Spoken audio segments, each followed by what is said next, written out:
Welcome to Mr. Nightbleed, a place where true horror lives in every shadow.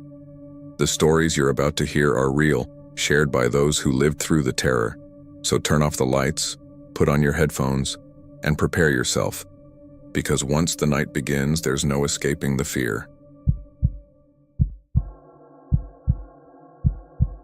I'm going to tell this the way I would if we were sitting at a table and you asked me straight out what made me quit ship life.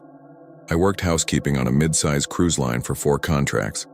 I wasn't a hero, not a main character in anyone's vacation. I made beds, folded towel animals, kept ice buckets clean, and smiled through sunburned complaints about the aircon. I liked the routine and the pay. Tips were decent. Sea days meant double rounds. Port days meant guests were off the ship and I could catch my breath. It was a job you can do on autopilot, until the ocean decides to notice you. The story is about Cabin 6B. If you're thinking that's not a real stateroom number, you're right and wrong. Publicly, they use 4-digit numbers. Crew talk is different. We break a deck into zones, 6A, 6B, 6C along the starboard side, 6D, 6E port side, and so on. 6B was a run of balcony cabins between the forward elevators and the midship stairs, starboard side, deck 6. If you stepped out from the carpeted hallway into 6B, every door had a small peephole and a brass mail slot for the daily newsletter. I could walk it with my eyes half closed and tell you where the floor dips a little near the ice machine, and where the hallway lights buzz. We sailed a 7-night loop in the Caribbean. You've seen the brochures. Blue on blue, drinks with umbrellas, sunset filtered through glass. Our embarkation was Sunday. Muster drill at 4. We pulled out at 5. Everyone cheered like it was a movie. By dinner, the corridors smelled like perfume, sunscreen, and the clean chemical tang from the laundry carts. The couple in 6B12, if you want their public number, introduced themselves to me during turndown on day 1.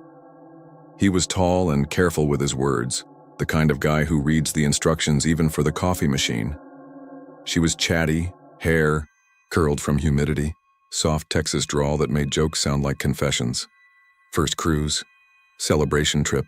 They tipped me on day 1, which is rare. Anything at all, she said, tapping her key card on her palm. We're in 12. Jess and Mark. Jess and Mark. I wrote their names on a sticky note and tucked it inside my pocket notebook so I could greet them by name next time. It matters. There's a rhythm to the first 3 days. Day 2 was a sea day. You'd be surprised how many people can't sleep that first night.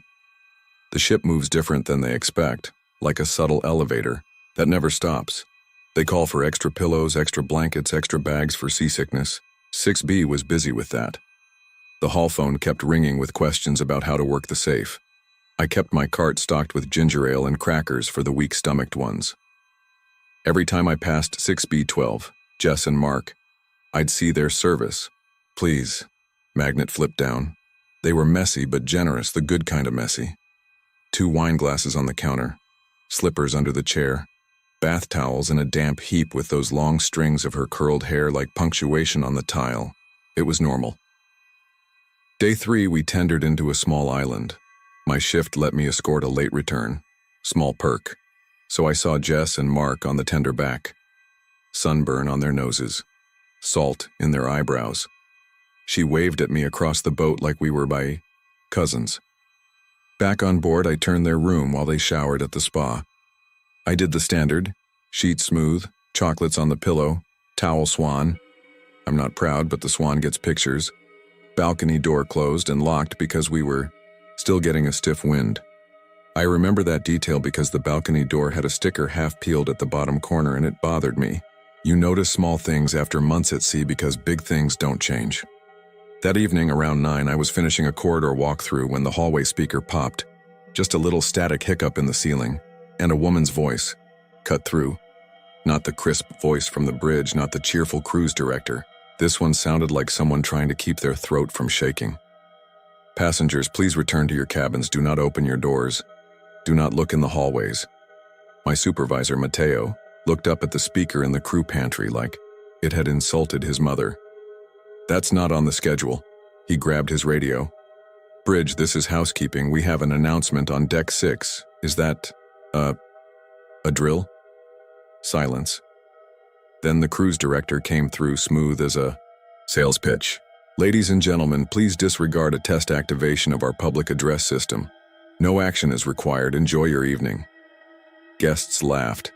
The folks in 6B came out smiling and rolling their eyes, making sarcastic comments about haunted ships. My friend Anna from 6A gave me the look. We've heard glitchy audio before, but the tone gets into your bones in a way the brain can't laugh off. Around 10:30, I was pushing my cart past 6B12 when I heard a subtle thump from inside, then a quick patter of feet on wet tile. It's amazing what your brain makes of sounds. I imagined a dropped shampoo bottle. I imagined two people bumping into the vanity in a rush. I went by. At 11:20, my hallway phone rang. It was Jess. Sorry, we know it's late. The balcony, door is rattling, and there's, water? I think the air is wet. Is that a thing? The air is wet was the way she said it. I walked down and knocked. Mark opened the door, shirtless and annoyed in a polite way. It's noisy, he said, and it's cold. He wasn't wrong. Their cabin felt damp, not dripping, not visible wetness, just heavy in the lungs. I checked the balcony lock. The handle had a little play. I engaged the deadbolt and wedged a folded towel in the frame. Old trick. The sea was dark beyond the glass. We were running at around 14 knots. You can tell by the pitch of the engine through the floor. When the ship moves at night, the wake glows faintly with plankton if you stare long enough. The water out there looked like someone exhaling smoke under the surface. Better? I asked. Jess stood way back from the door, hugging herself. Do you hear that? I listened. There was wind. A low, irregular tap from the metal balcony furniture, chairs shifting a millimeter and knocking back, and a separate sound like a knuckle against glass, careful and patient. Tap. Pause. Tap, tap. Longer pause. I'll report the door for maintenance, I said. For now, keep it locked. And maybe keep curtains closed. Wind is playing tricks. Jess nodded too quickly. Mark thanked me with a folded bill I tried to refuse. He pushed it into my hand anyway. When your day starts at 6 in the morning and ends past midnight, you learn to file things away so you can sleep. I had 3 more calls before I could clock out. By the time my head hit the pillow in the crew cabin, shared cubby, deck 2, no window, humming like a refrigerator, I had almost forgotten the tapping. Day 4 was another port. People burned their shoulders and came back with tourist braids. The ship felt happy. I turned 6B12 while Jess and Mark were out. The room smelled of bottled SPF and the citrus body wash we stocked. I noticed faint rings on the nightstand where damp glasses had sat. The balcony door was closed, deadbolt still set. A dry line of salt dust had gathered along the track, which can happen if someone leaves it open during the day. I wiped it up. I refolded their slippers, lined at an angle. It struck me, small, dumb thing, that their slippers never stayed side by side. Hers pointed toward the balcony. His pointed toward the bathroom. The weirdness started small for other people too. In 6B10, a woman told me someone knocked on her door at 3 in the morning, and when she checked the peephole, there was no one. But she could hear breathing. In 6B14, a retired couple swore they heard a child laughing in the hall at 2 a.m., and they were mad about it. I told them our ship had maybe a dozen kids total. They told me the laugh sounded wrong anyway, like a recording of a laugh played backward. That night around midnight, the hall lights flickered. Not off, not dim, just a quick stutter. A few doors opened to people peeking out. I told them it was nothing, part of the generator maintenance, because that's what I tell myself. In 6B12, I could hear voices, nothing dramatic. Murmurs, the cadence of 2 people settling into sleep, and the occasional whisper laugh. I moved on. If everything had stopped there, I'd chalk it up to ship gossip and the way the ocean messes with your inner ear. It didn't. Stop. I'm going to skip ahead to the morning of day 5. That's when we found the room. I started at 6. My cart rattled, one wheel always pulling right. I was doing the quick morning tidy, trash, towels, bedspread, balcony door check, bathroom counters. When I tapped on 6B12, I didn't get an answer. Our procedure, if the service please is down, is to knock, announce, wait, then use the master. I knocked.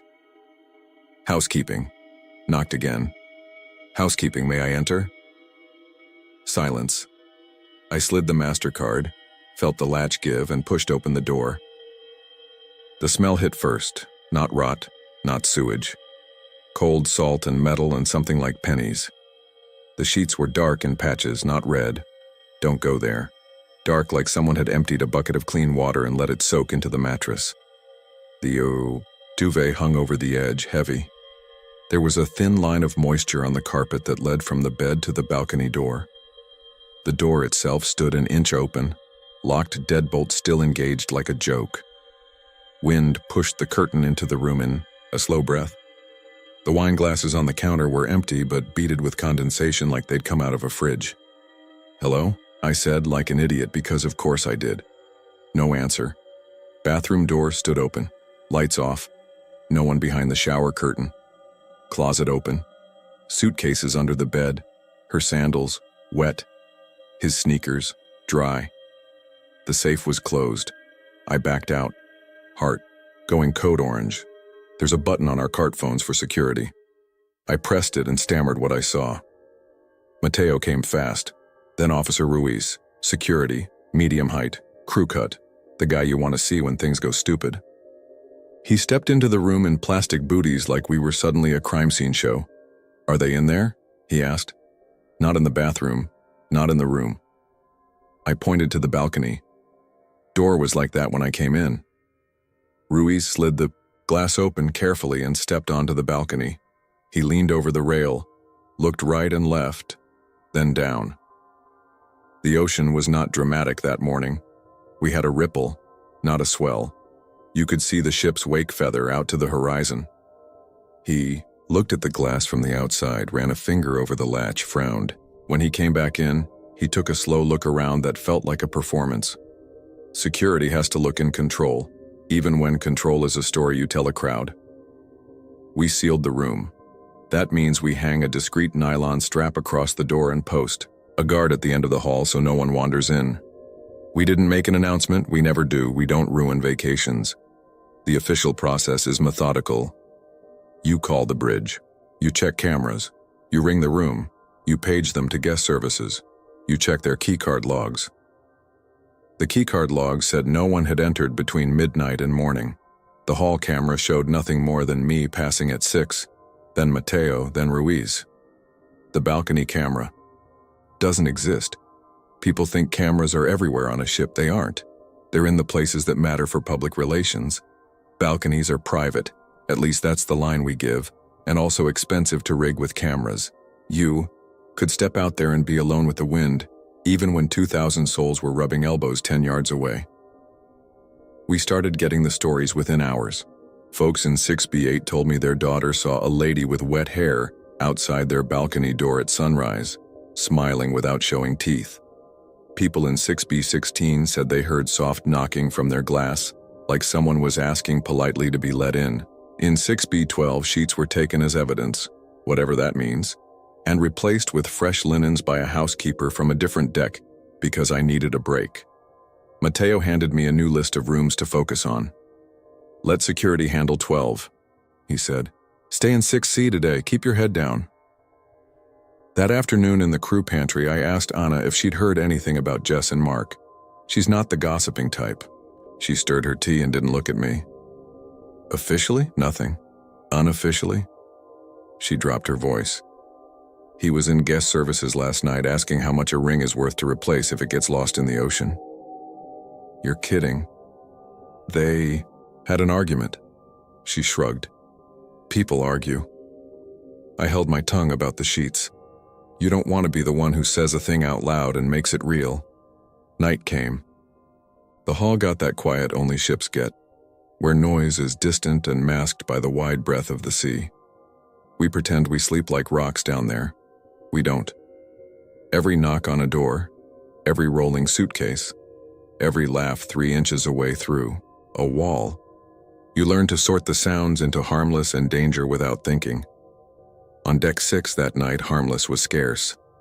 At 2 in the morning, we got another bad announcement. Not the same words this time. The speakers hissed and then went, hollow like a throat clearing in a cavern. The voice was very close to the microphone and very far away at the same time. "Please do not look at her. Just that." Then the cruise director again, bright and apologetic.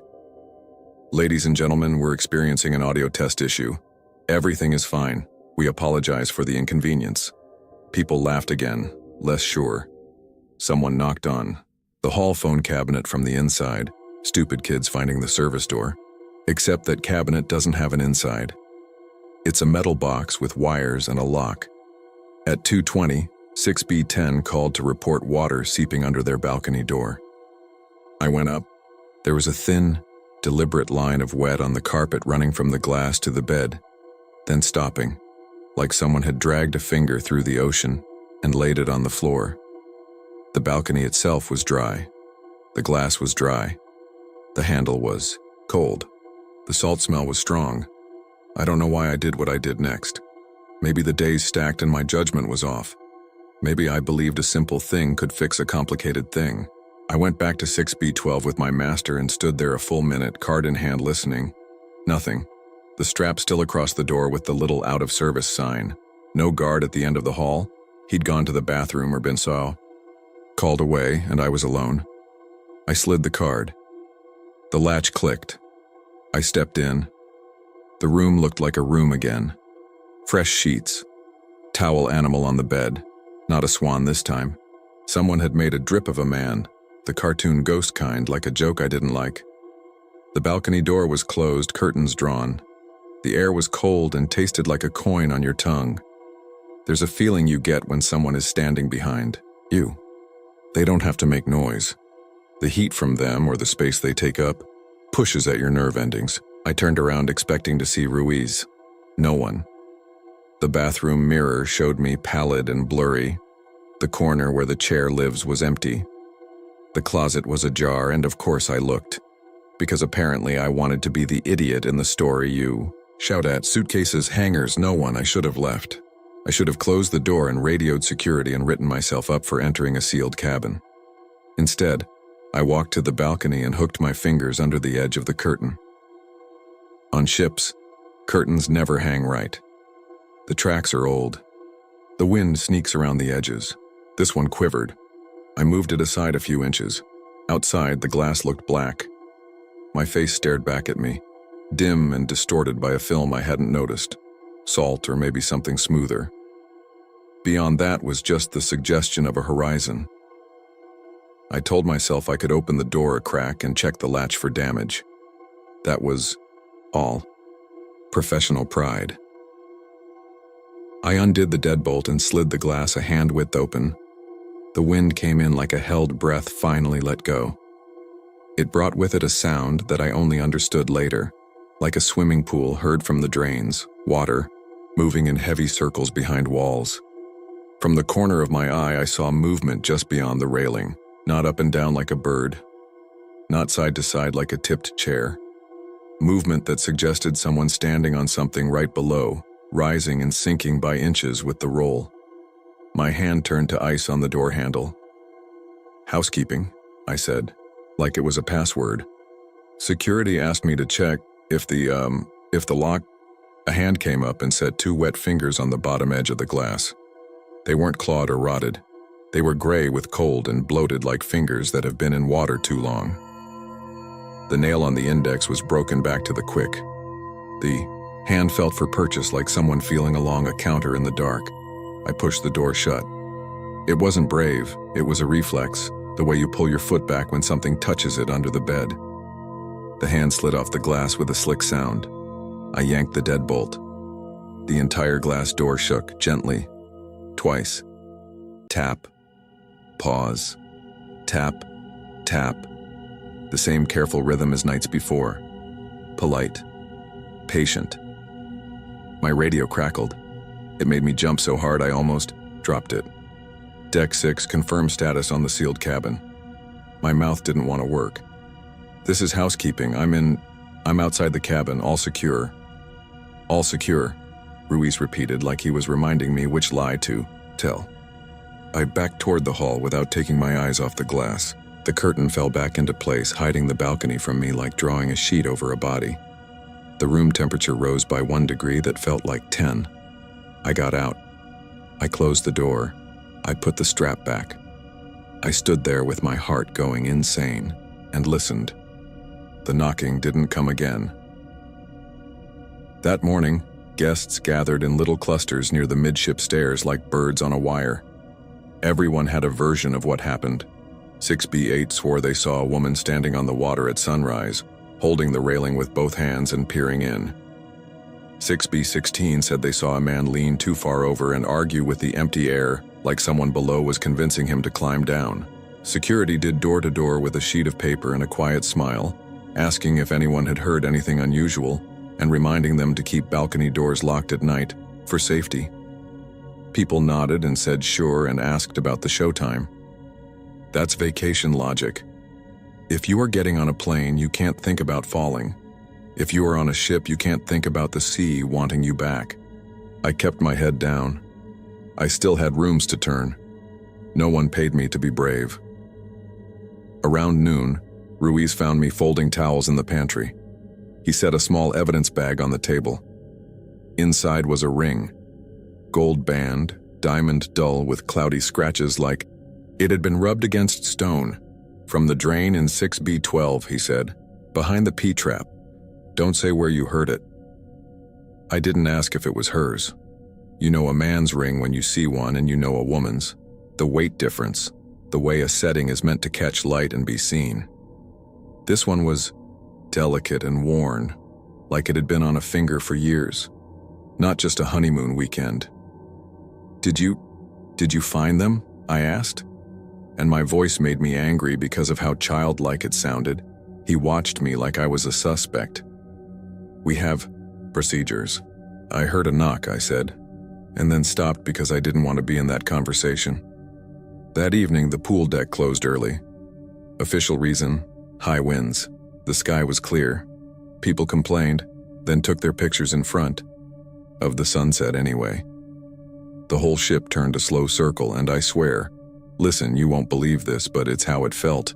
The curved horizon out there looked wrong, like we were in a bowl and somebody had his finger pressed in the center, making a little well in reality. I didn't drink. I didn't take any pills except the occasional melatonin. I had sleep, good food, my feet under me. The world still hummed off-key. After my shift, I lay in my bunk and listened to the ship breathe. You can hear it. Air systems, engines, trapped water in the swimming pools, the faint thrum of distant music. In that layered noise, a single sound found me, like it knew my name now. Tap. Pause. Tap, tap. It came from the air vent above my head. I turned up my little fan until it rattled and blew in my face. I pulled my sheet over one ear. I told myself the sound was the metal expanding or contracting. I counted backward from 100. I woke up with the taste of salt in my mouth and the sheet damp from my breath. Day 6 should have been normal. People were tired in a satisfied way. The buffet line felt slower.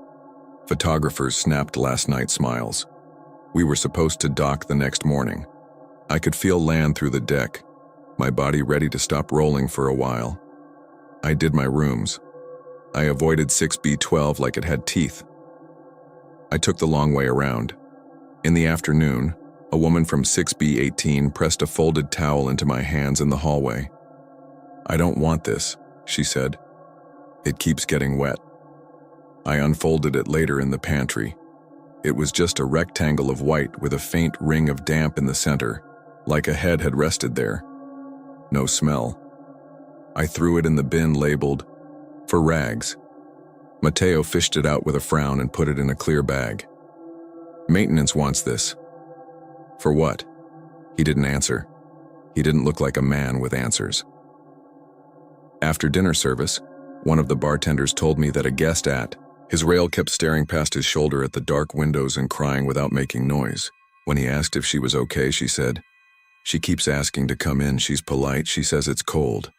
He cleaned the same glass for 10 minutes while he talked, like he was trying to rub away what he'd heard. The story traveled down the crew hall like a draft. You can feel a ship's mood change. The laughter on the promenade lifts a higher octave. People drink faster. Children cling a little tighter. That night, I didn't plan to do anything stupid, I swear. I meant to end my shift, shower, and sleep. But around 11, Mateo grabbed my arm outside the linen store like we were in a movie and said, "We have to go to 12. "No," I said. It came out too fast. He wasn't asking. Family of the guest called again. "We have to collect some personal items for the port agent. Ruiz is already there." That's what the living do for the living. When someone moves to the column named missing, we pack, we inventory, we make a box that says what a person looked like in objects. I followed him to 6B, wishing I could melt into the carpet. Ruiz was at the door with latex gloves already on. He didn't look at me. He put on a second pair and handed them to me. "And Mateo, this is a quick entry," he said. "You pack what I tell you, I handle valuables. You do not step onto the balcony. You do not open the curtains, understood?" "Understood," Mateo said. I nodded. I didn't trust my voice. We went in. You can judge a person by their room faster than by their clothes. Jess had bought a small bag of shells from the port, not taken from the beach, but purchased, still in netting with a tag. She had 2 dresses hung neatly, one damp at the hem from last night's sea air. Mark had a paperback half-finished on the nightstand, a murder mystery with a fake boat on the cover. His phone charger was plugged in behind the couch, their toothbrushes crossed like swords in a glass. We put things in bags, shoes together, clothes folded. Ruiz made me read off the inventory so there would be no accusations later. When I got to the ring, different from the one in the evidence bag, this one a thicker gold band, his wedding ring, I said it out loud and felt something unclench in me. If this was a ghost story, someone else's ring would be missing, right? That's the story shape you expect. Instead, the ring was there, heavy and boring and real. Ruiz stepped into the bathroom to check the hairdryer plug and mutter into his radio. Mateo handed me a small white envelope. "Check the safe," he said. "Code's the birth date they gave us." I knelt. The safe door was at shin height. I keyed in the numbers. The green light flashed. The door swung open. Inside, there were passports, a credit card, and a square of paper folded twice. I took the passports and card and held up the paper, because it didn't feel like something to pocket without showing. Mateo shook his head at me like I was dumb. "Just read it. What are you waiting for?" I unfolded it. Only 4 words. Careful handwriting, printed, not cursive. "Don't look in the glass." I said, "Oh," at a volume that made too much noise in the room. I hadn't realized how quiet it was until my voice bounced off tile. The curtain stirred, though no one was near it. Not like wind, there was no wind with the doors shut, but like someone had brushed it with the back of their hand to feel the fabric. Ruiz came out of the bathroom and saw the curtain move, and in the same motion reached for the balcony door handle, as if to check that it was locked. "This is how habits kill you." I tried to say, "Stop." My mouth was a second too slow. His fingers closed on the metal. Something knocked from the other side, hard enough that the glass thunked and the curtain jumped. Tap. Pause. Tap. Tap. He froze with his hand on the handle. I watched the skin on his knuckles go white. Mateo said very calmly, "We have what we need." We backed out. Ruiz locked the door behind us and put the strap across. Nobody ran because running would make it a chase even if nothing was chasing. We walked fast to the pantry like men who had done a job and were eager for lunch. On day 7, we were supposed to dock at dawn. The port was a familiar skyline I could see in my head with my eyes closed. The cranes, the parking garages, the strip of tourist bars waiting like open mouths. I woke before my alarm with something in my chest saying, "Up, up." I went up to deck 6 and looked through a round porthole window meant for crew. The water slid past, still open sea. We hadn't turned into the channel. We circled out wider than usual, engines humming at a steady low.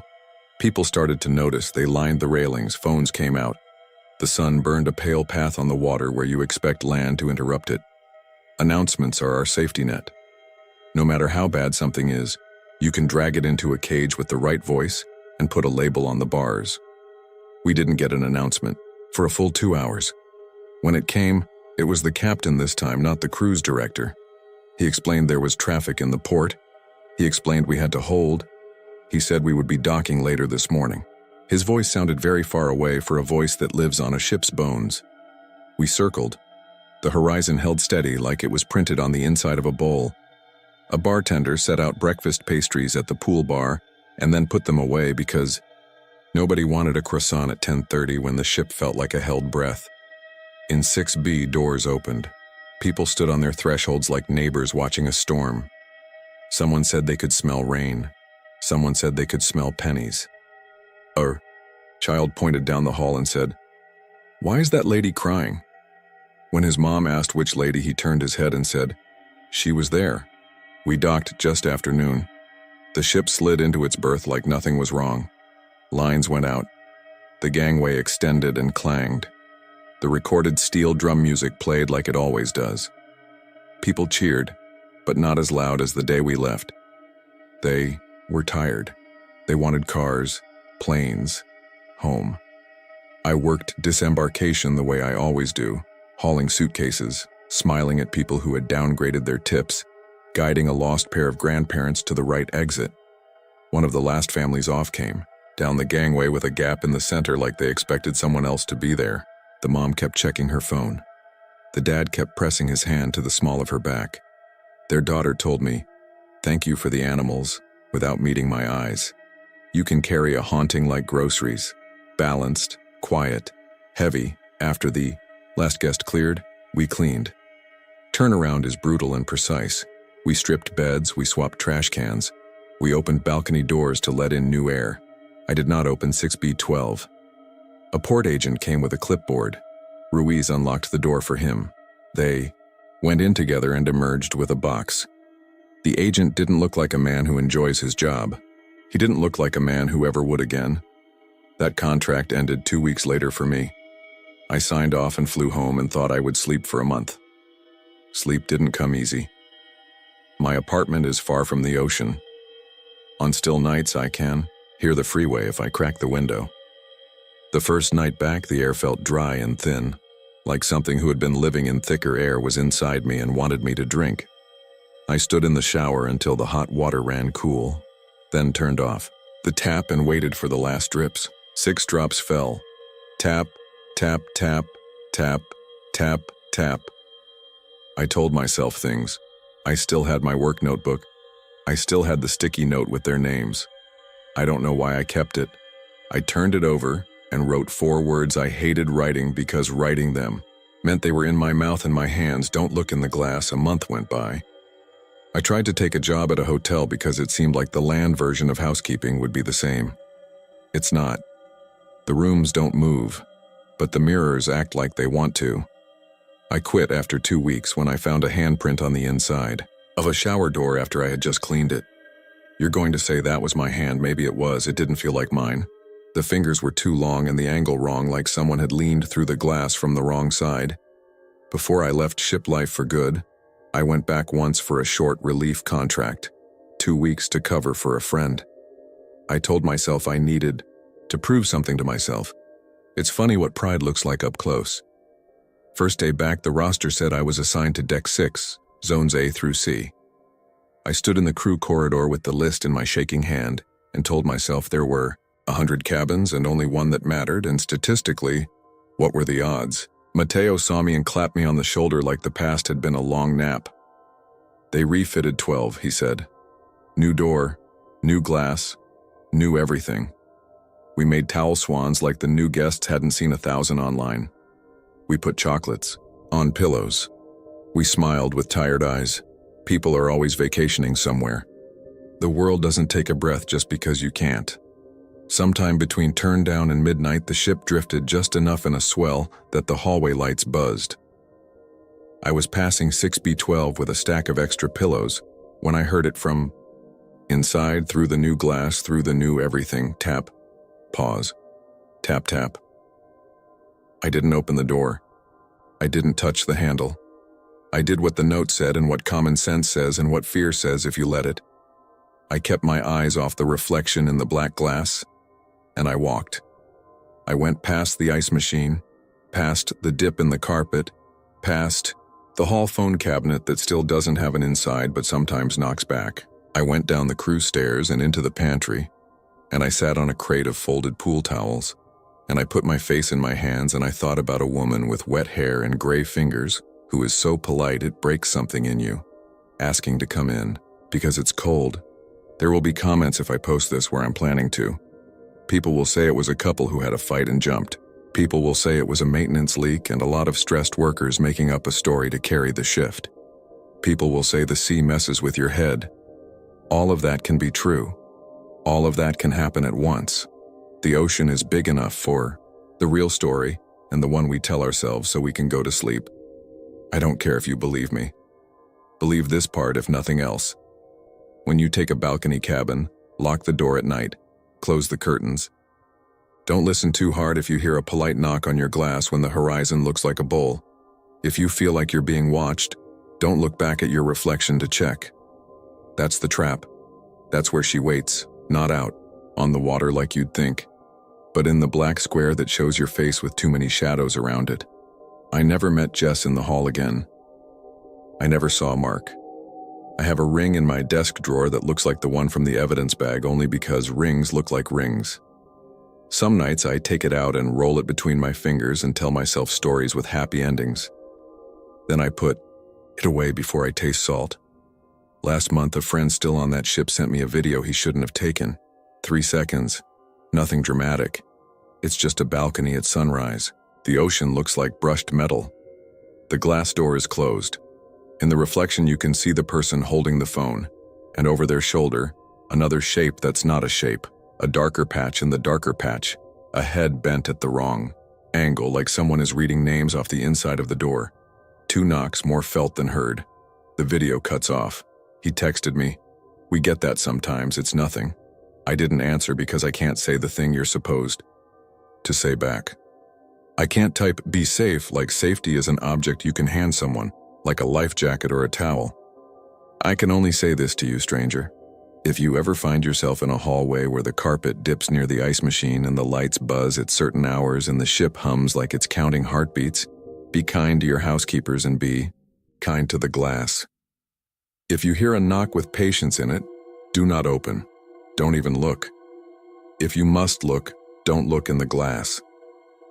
They say Jess and Mark never made it to the last night's dinner. Their steward swore he tucked them in after turn down. Wine glasses on the counter, slippers by the bed. In the morning, the sheets were soaked with seawater and the balcony door swung wide. Security sealed the room. Guests claimed they saw a soaked woman leaning on their balcony railing, hair plastered across her face, staring in from the sea. That's the version you'll hear. Add music, add a creepy thumbnail, and you can call it a story. My version is simpler and worse. Sometimes the ocean knocks. Sometimes you answer, and sometimes you don't, but that doesn't mean she goes away.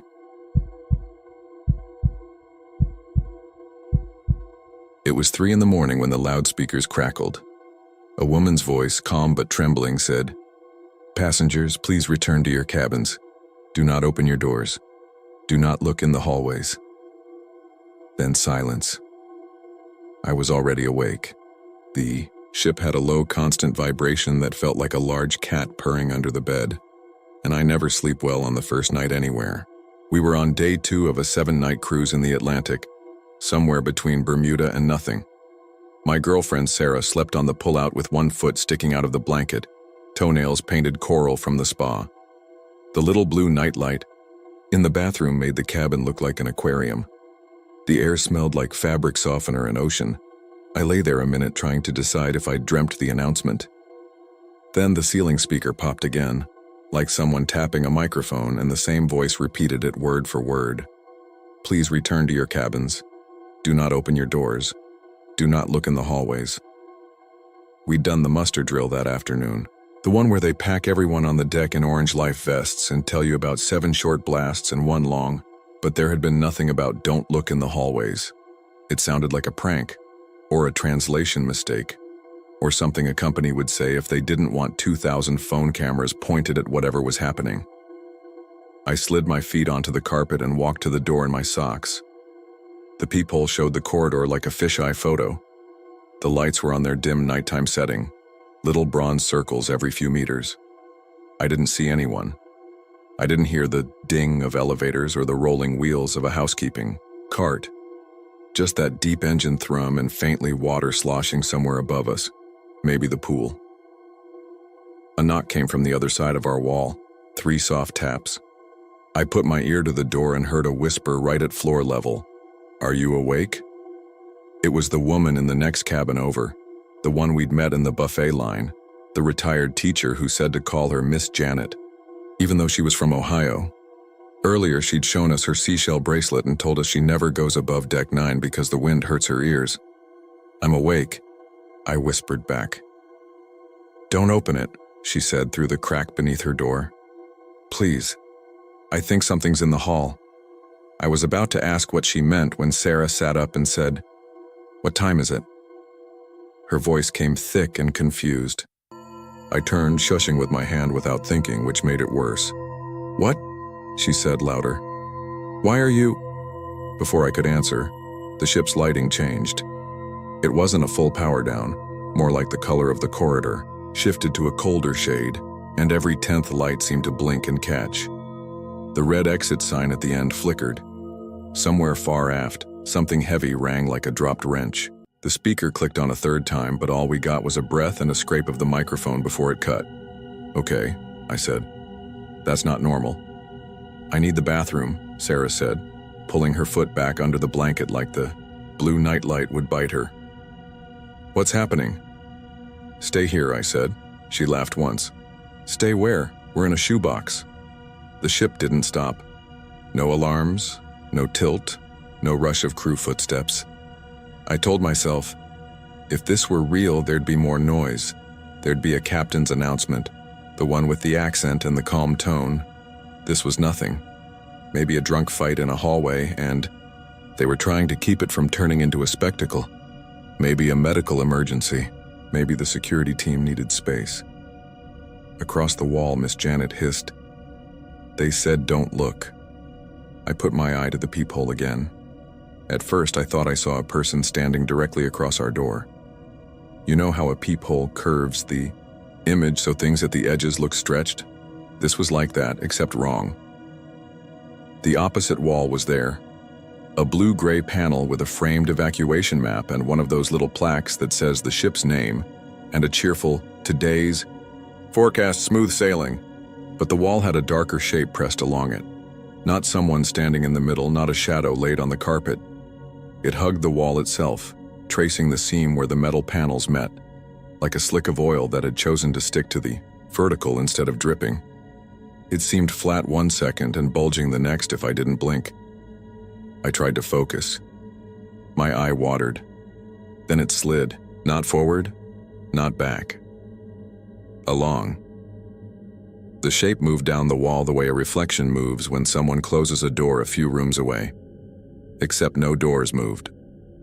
It kept to the wall like it was avoiding the center of the hall, creeping past the framed map, past the cabin numbers. I blinked hard and it was gone, blended into the darker section by the fire door hinge. I leaned back, heart thumping. The notion that it might be a person in a black suit doing something stupid occurred to me, and I felt the hot embarrassment of being fooled. I put my eye back to the peephole to look again. In the fisheye, the corridor seemed longer than I remembered. "Don't," Miss Janet said, voice barely a shred. "They said don't, honey. Just sit on the bed and wait." "Okay," I said, but I didn't move. There were other sounds now, a rhythmic tap like someone drumming fingers on metal far down the hall. A soft scrape exactly where you'd scrape if you dragged your hand along the wall while walking. Somewhere nearby, the faint zip of a cabin card going into a lock, then a quick click like it was pulled back before the latch released. I didn't realize I'd been breathing into the peephole until it fogged. When I stepped away, the imprint of my eye cooled on the brass. I backed up and sat on the bed. Sarah whispered, "What did you see?" And I said, Nothing, because I didn't know how to describe something that felt like a trick of light. We waited like that, shoes off, ready to spring, doing nothing. 10 minutes, 15. I texted our dinner table mates, the couple we'd been seated with at the late seating. He was Tom, a software guy from Phoenix with a polo shirt for every day of the week, and she was Kira, a nurse who took pictures of every dessert. Our group chat was called Table 164 because that's the kind of thing you do on a ship after 2 cocktails. "You up?" I typed. Hear that announcement? A red typing bubble appeared, stopped, then came back. Kira sent a 3-second video. It was dark and grainy and filmed at floor level, the phone's camera tilted sideways. For a moment, I didn't get what I was seeing. Then I realized she'd slipped the phone under their cabin door so the lens looked into the hallway. In the thin bright band where the corridor light spilled under the door, something passed. The strip of light dimmed like a shadow lay directly across it, and the sound in the clip was a low, wet scrape that made my teeth itch. The darkness stretched thin as paper, then thick as a hand, then thin again. In the last half-second before she yanked the phone back, there was a flick of something like a reflection of eyes. Not eyes exactly. 2 spots the light refused to fill. No text. Just that. "Don't poke your phone out," I typed. "Lock your deadbolt. Stay. We'll check in later." Kira replied with a thumbs up. Tom sent, "Bro WTF," which made me feel better in a stupid way. If Tom said UTF, then UTF was a normal reaction. The speaker came back to life long enough to let us hear somebody whisper to someone else too close to a mic, "It's bleeding through." And a reply I couldn't make out, and then a click. The silence after that felt heavy, like the ship itself was bracing.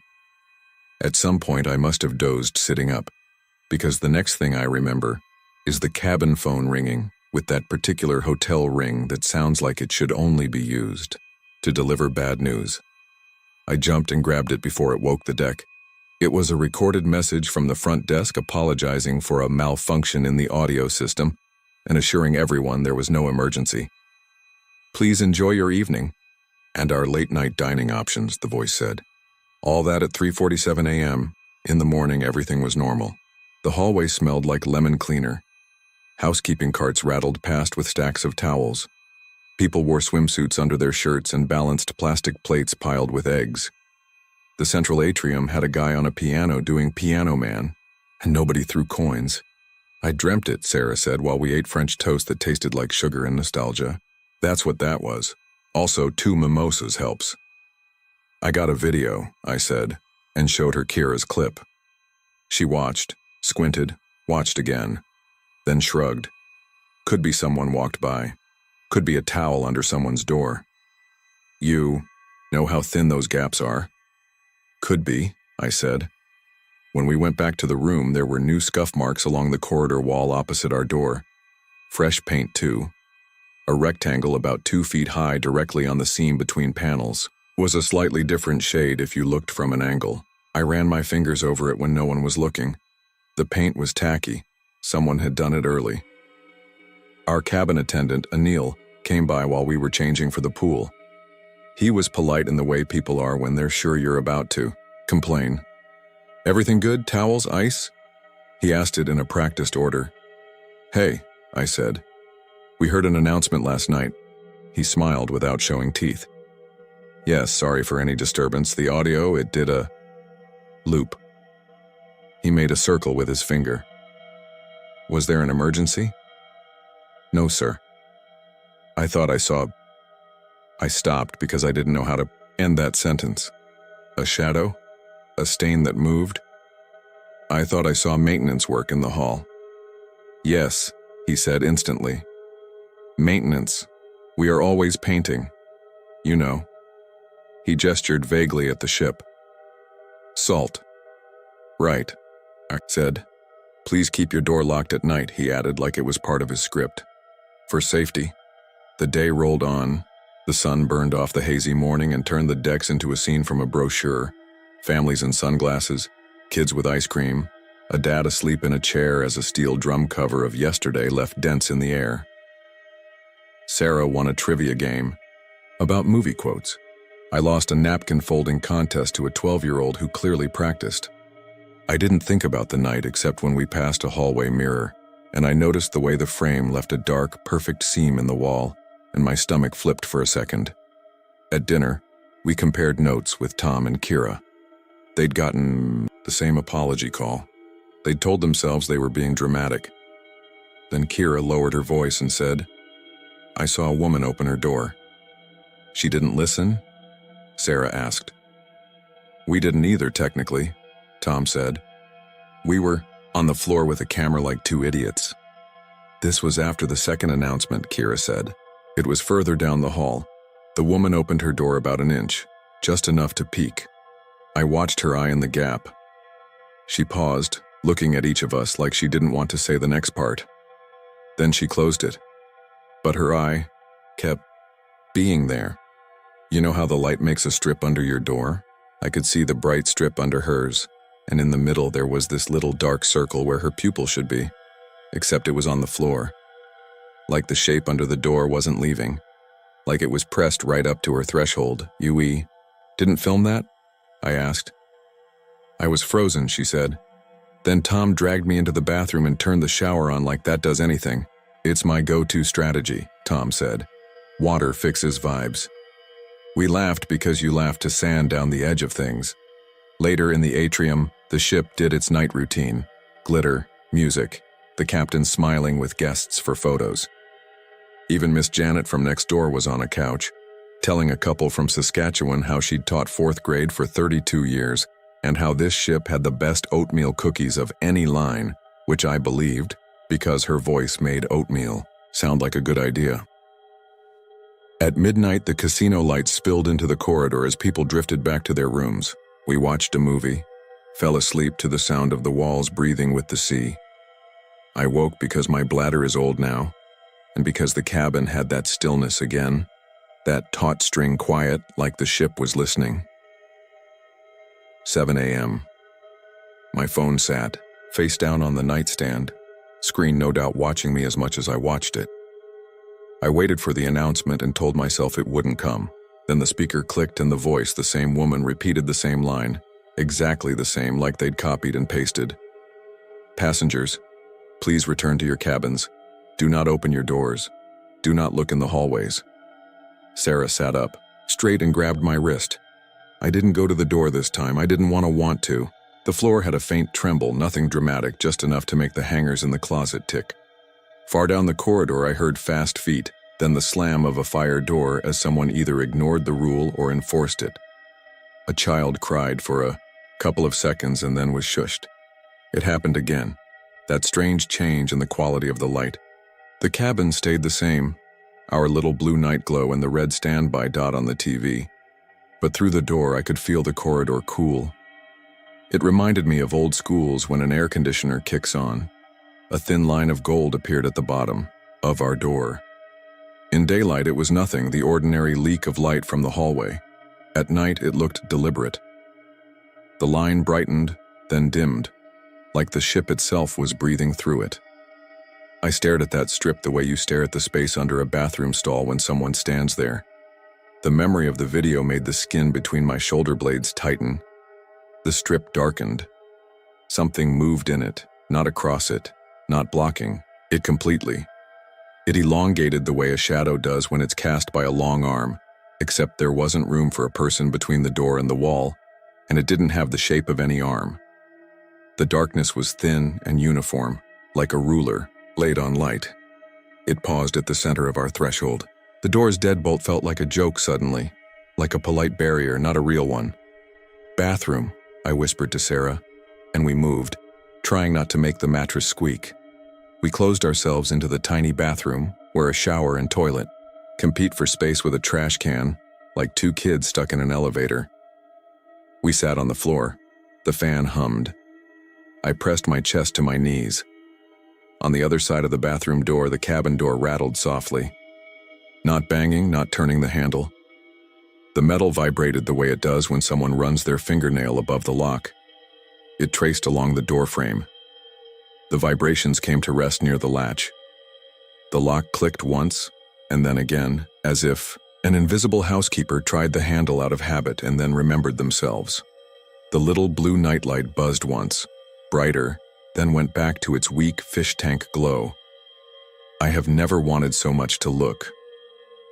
People talk about curiosity, like a cat thing. It's not. It's like a toothache you have to touch with your tongue even though it sends sparks down your jaw. The more I told myself not to, the more my body geared itself toward standing, walking, looking. It felt like being dared by the world. From the cabin, a whisper that wasn't a human whisper came through the door. It sounded like someone trying to get words from water. It wasn't in English, or, if it was, the sentences had been put through too many filters. It wasn't threatening. It wasn't soothing. It was imitating. "Don't," Sarah breathed, the single syllable shaking. The thing, or the light, or the shadow, left the door. I could tell by the way the strip under it brightened, returning to normal like a dimmer turned up. Then the scrape along the wall. It was methodical. It went past. It didn't hurry. We stayed in the bathroom until the air felt looser and the tick of the hanger stopped. When we finally opened the door, the cabin felt like a hotel again. Cheap carpet, overly cooled air, that faint chemical citrus the cleaning bottles leave behind. I went to the peephole. Nothing. We didn't sleep after that. We lay there and listened, and nothing dramatic happened, which is its own kind of cruelty. At breakfast, the apology came again, this time over the general PA in the cheerful morning. "Fersen, last night's unplanned audio test was due to a software issue. We apologize for any inconvenience." People laughed and clapped in that weird way crowds do when they haven't synced their moods yet. A guy at the omelet station said, "What unplanned test?" And the cook said, "Exactly, sir," and smiled like his life depended on it. There were more painted patches on our corridor, a new one near where the exit sign flickered. Miss Janet had a bandage across 3 of her knuckles. "Door jumped when I closed it," she said, like that happens to doors. "Pinched me good." "Did you see anything?" I asked. "I obey. Instructions," she said, lifting her chin. "Unlike some." "It was probably just crew," Sarah offered. "Doing some kind of security sweep." Miss Janet said, which is a sound you can fill with whatever you want. That afternoon, the sea turned gray, and the ship's wake looked like torn cloth.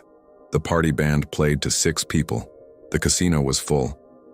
I kept touching our door, feeling the fresh paint like a scab. I ran my finger along the seam and my nail came away with a faint smear, grayish, like pencil. I wiped it on my shorts and then wished I hadn't. We almost made ourselves forget by the last night. That's the funny part. Humans are elastic. We bounce back to whatever passes for normal with embarrassing speed. The photos we'd taken looked bright and ordinary. We had one on the balcony with our hair blown to identical shapes, and it made it hard to reconcile with the 2 nights of announcements and the hallway that held its breath. On disembarkation morning, Anil hugged Miss Janet like she was his grandma. He told us to please come back and gave us a card with a survey link. The crew lined up to wave as the ship nosed into the terminal. The official story stayed official. Audio malfunction. If anyone pressed, the answer became more specific. A test track accidentally scheduled for the wrong hour. An old recording played during a simulation. People nodded. The world is full of software that does things no one can explain 5 minutes later. Here's the part I didn't tell Sarah until we were home. In the cabin while I was packing, I looked under the bed to make sure we hadn't lost a sock or a charger. It's a habit. The void under hotel beds makes me nervous, so I do a sweep so I don't think about it later. The space was clean. Housekeeping, arson, clean. But pressed against the baseboard almost flush was a thin gray stripe. At first I thought it was a piece of tape. When I touched it, it recoiled. Not a lot. Just enough that my fingertip felt a give and then a tiny, quick pullback, like when you brush a hair and static grabs it. The stripe stuck to the baseboard, and for a moment the wood, or whatever ship wood is, looked darker along its seam. Then it returned to normal, and I told myself it had always been normal.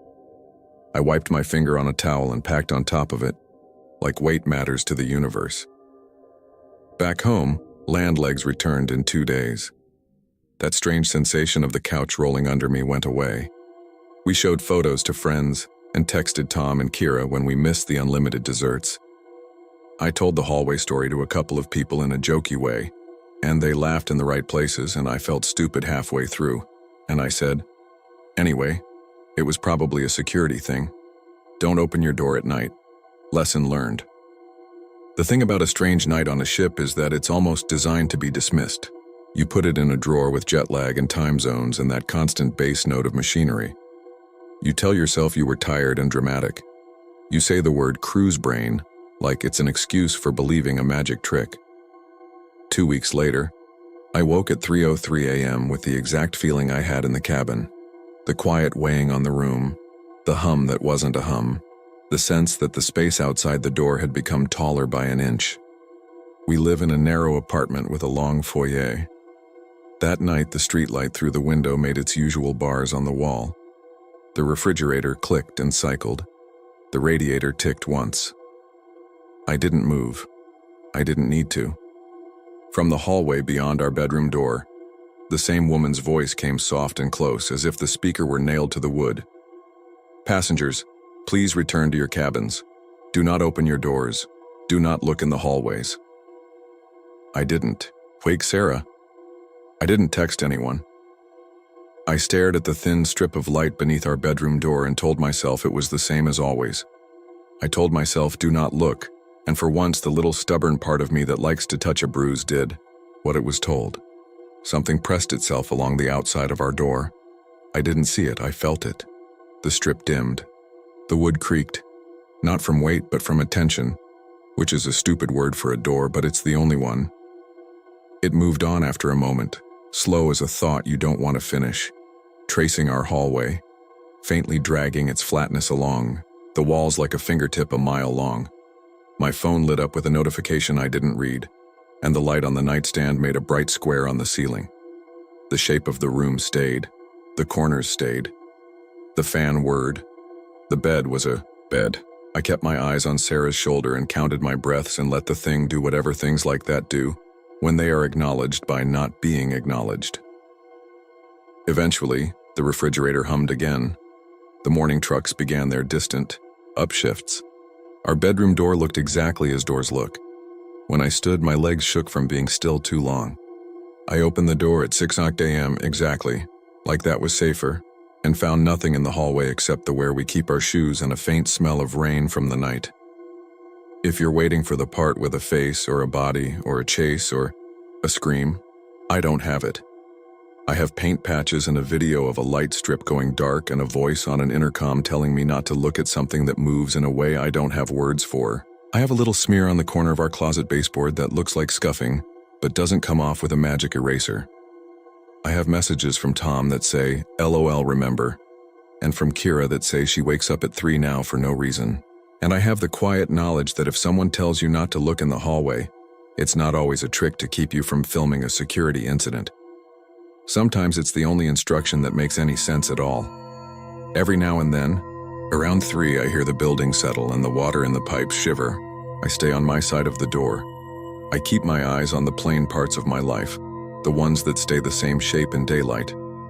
And on good nights, it moves on past my threshold, patient as tide, hugging the walls like it belongs to them more than we ever will.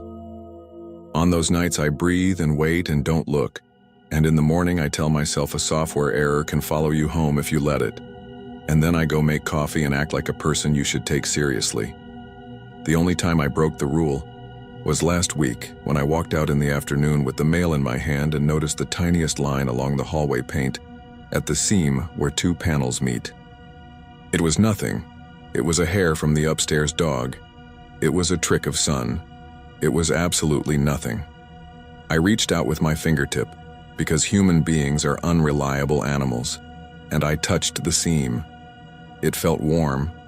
I pulled my hand back, went inside and closed the door. Then, because I am trying to be the kind of person who can take direction even when every part of me says not to, I turned off the hallway light and I didn't look again.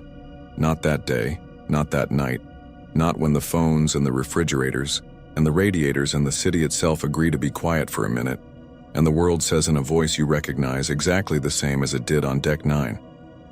Please return to your cabins.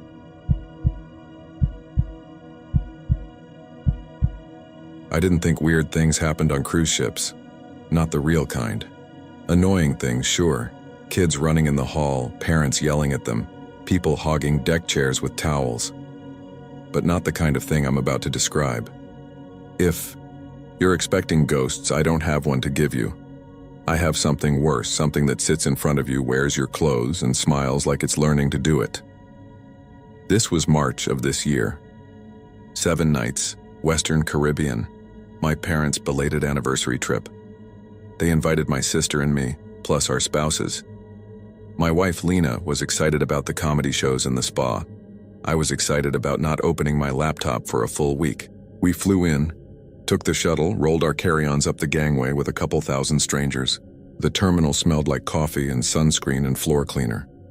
The crew scanned our passports, snapped that awkward close-up photo at the gate, no smiling, look at the green dot, and handed us our plastic cards. C-Pass, they called. Them. Your whole wallet in a blue rectangle. Room key, credit ID, boarding day is chaos. You're on the ship, but the rooms aren't ready. So you join the herd to the buffet. Families guarding tables like territories while one parent makes runs for plates. Elderly couples standing shoulder to shoulder so they don't get peeled apart by the flow. Everyone doing that awkward dance when you and a stranger both reach for the same serving spoon. It's loud, but not in a nightclub way. More like metal. Tongs clinking, kids laughing, plates sliding. PA announcements in 3 languages, the constant bass hum of engines under all of it. I'm telling you this because that first lunch was normal. We found a table by the window. We took turns going. Up. I got roast chicken, a pile of salad, and a slice of pizza because why not? A crew member wiped our table twice. My sister, Noor, kept cackling at a man wearing a full captain's hat and sash even though he was clearly just a passenger. I remember thinking how funny it is that people act different at sea like rules on land no longer apply. And I wondered if by day 3 I'd be one of those guys walking around with 2 ice cream cones in hand, no shame. The rooms opened. We dumped our bags.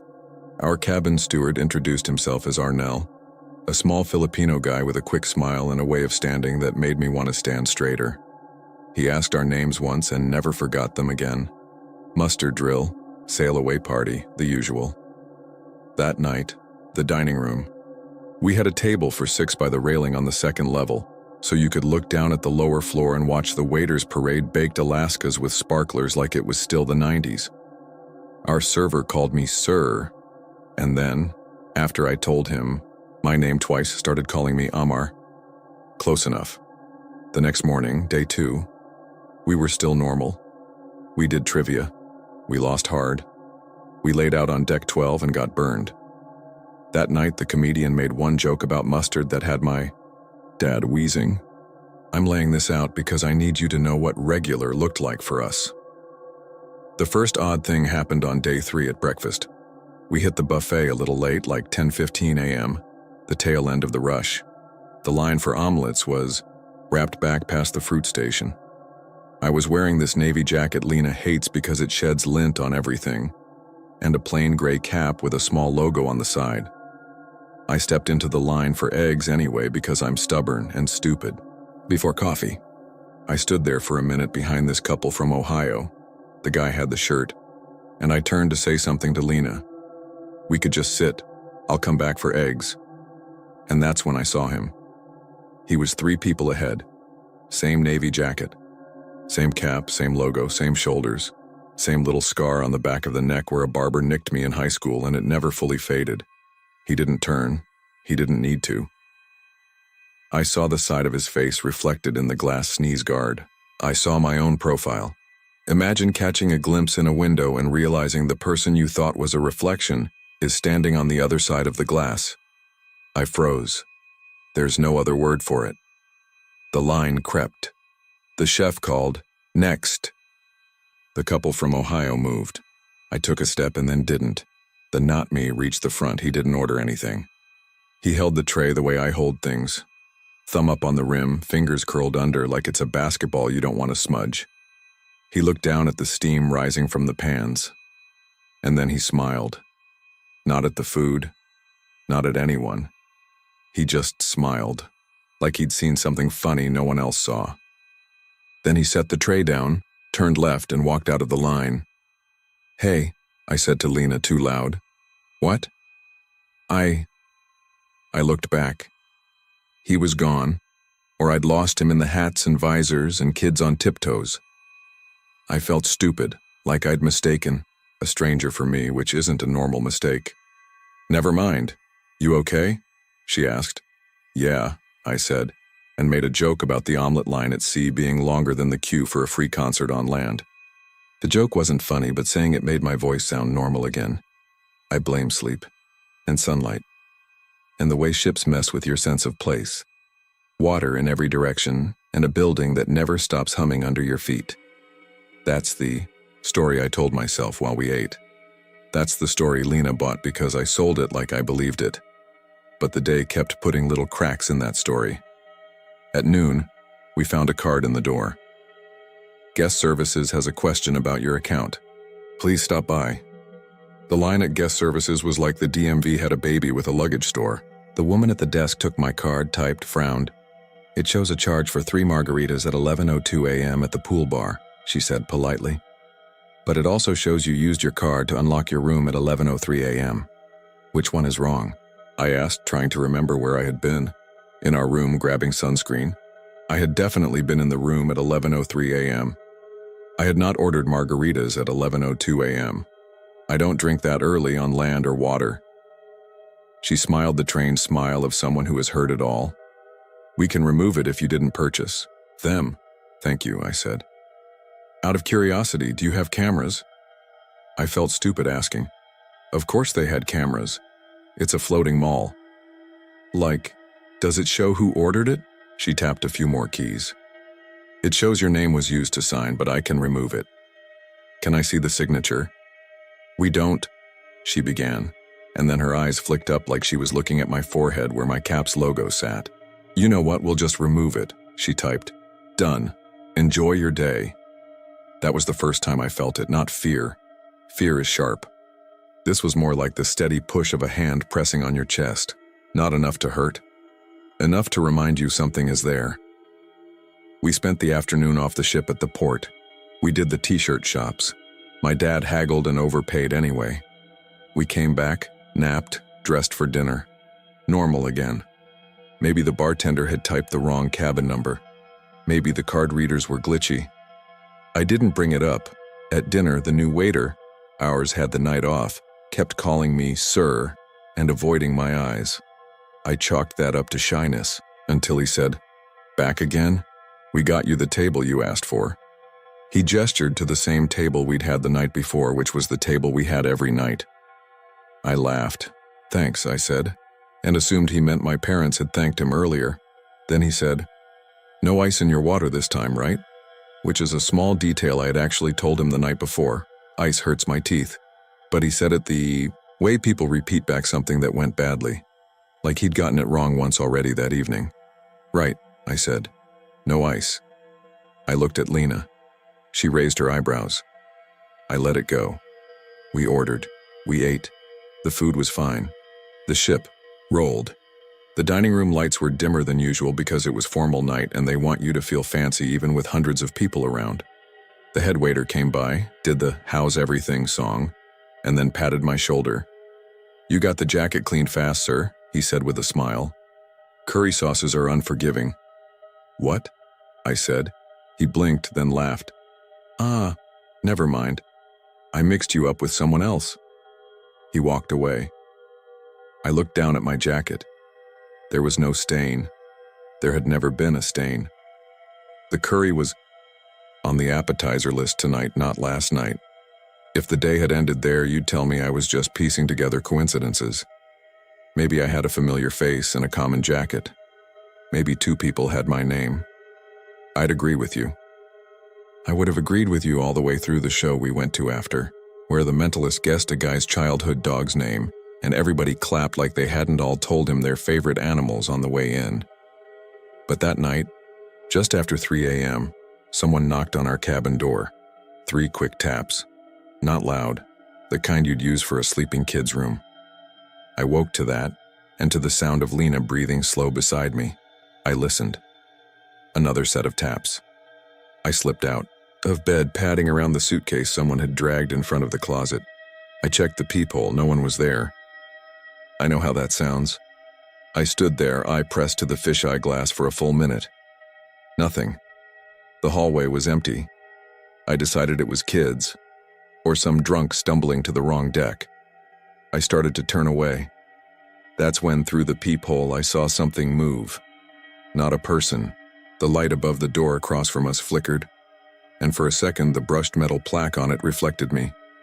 Not me looking through the peephole, me standing in the hallway outside our door, wearing my jacket and cap, head down like I was thinking.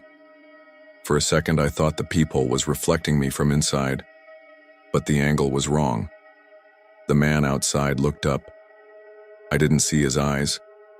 I saw the brim of my cap and the shape of my face tilt. In a way I know mine tilts when I'm trying to remember something. Then the light steadied. The metal plaque went back to being just metal. The hallway was empty again. I didn't open the door. I didn't wake Lena. I stood there long enough for my toes to go numb on the carpet. Eventually I climbed into bed and stared at the ceiling in the dark until the sound of the engines blended into whatever passes for sleep when your heart is hammering slow and hard at the same time. The next morning, I told myself a new story. Lack of sleep makes your eyes stupid. Peepholes warp things. Hall lights flicker. Simple, reasonable explanations we stack into walls around ourselves. Then we imagine those walls protect us. We kept going. Because what else do you do? Sit in your cabin and babysit the door? We went ashore. We swam. We laughed.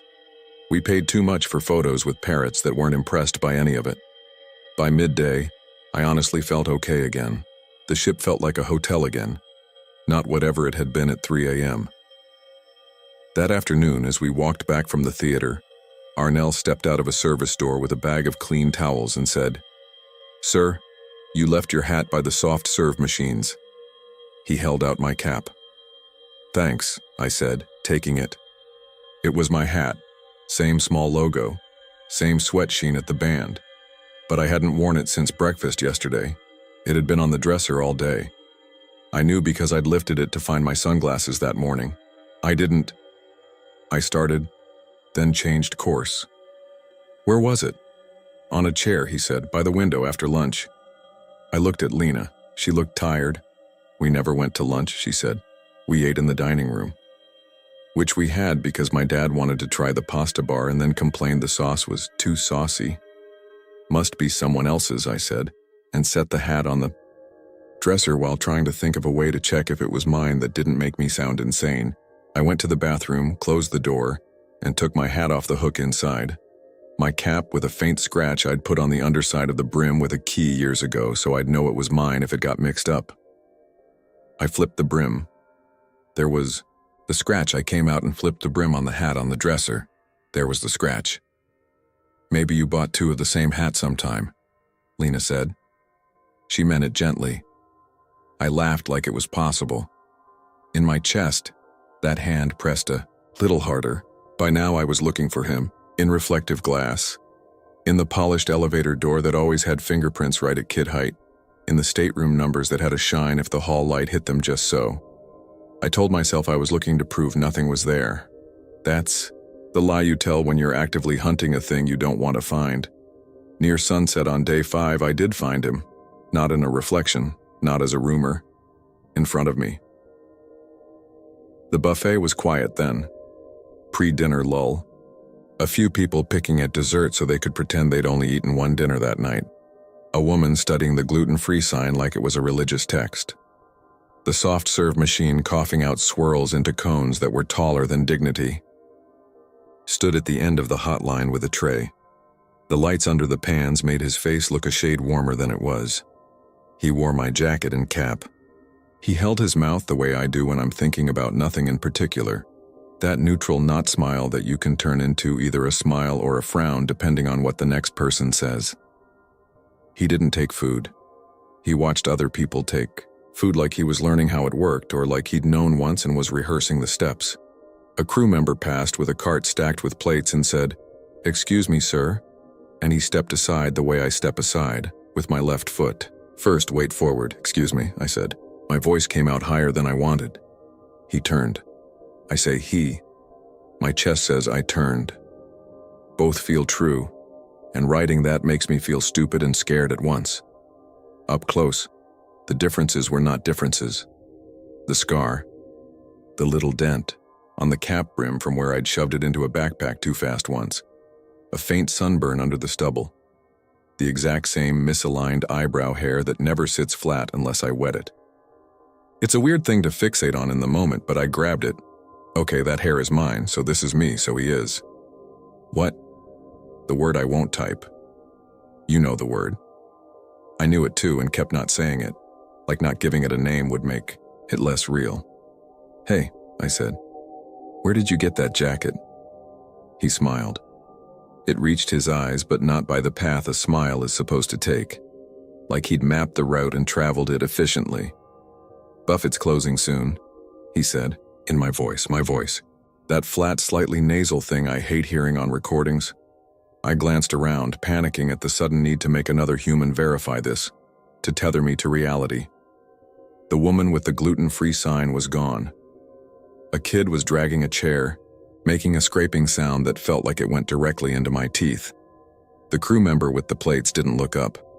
"Okay," I said. "So, where's your cabin?"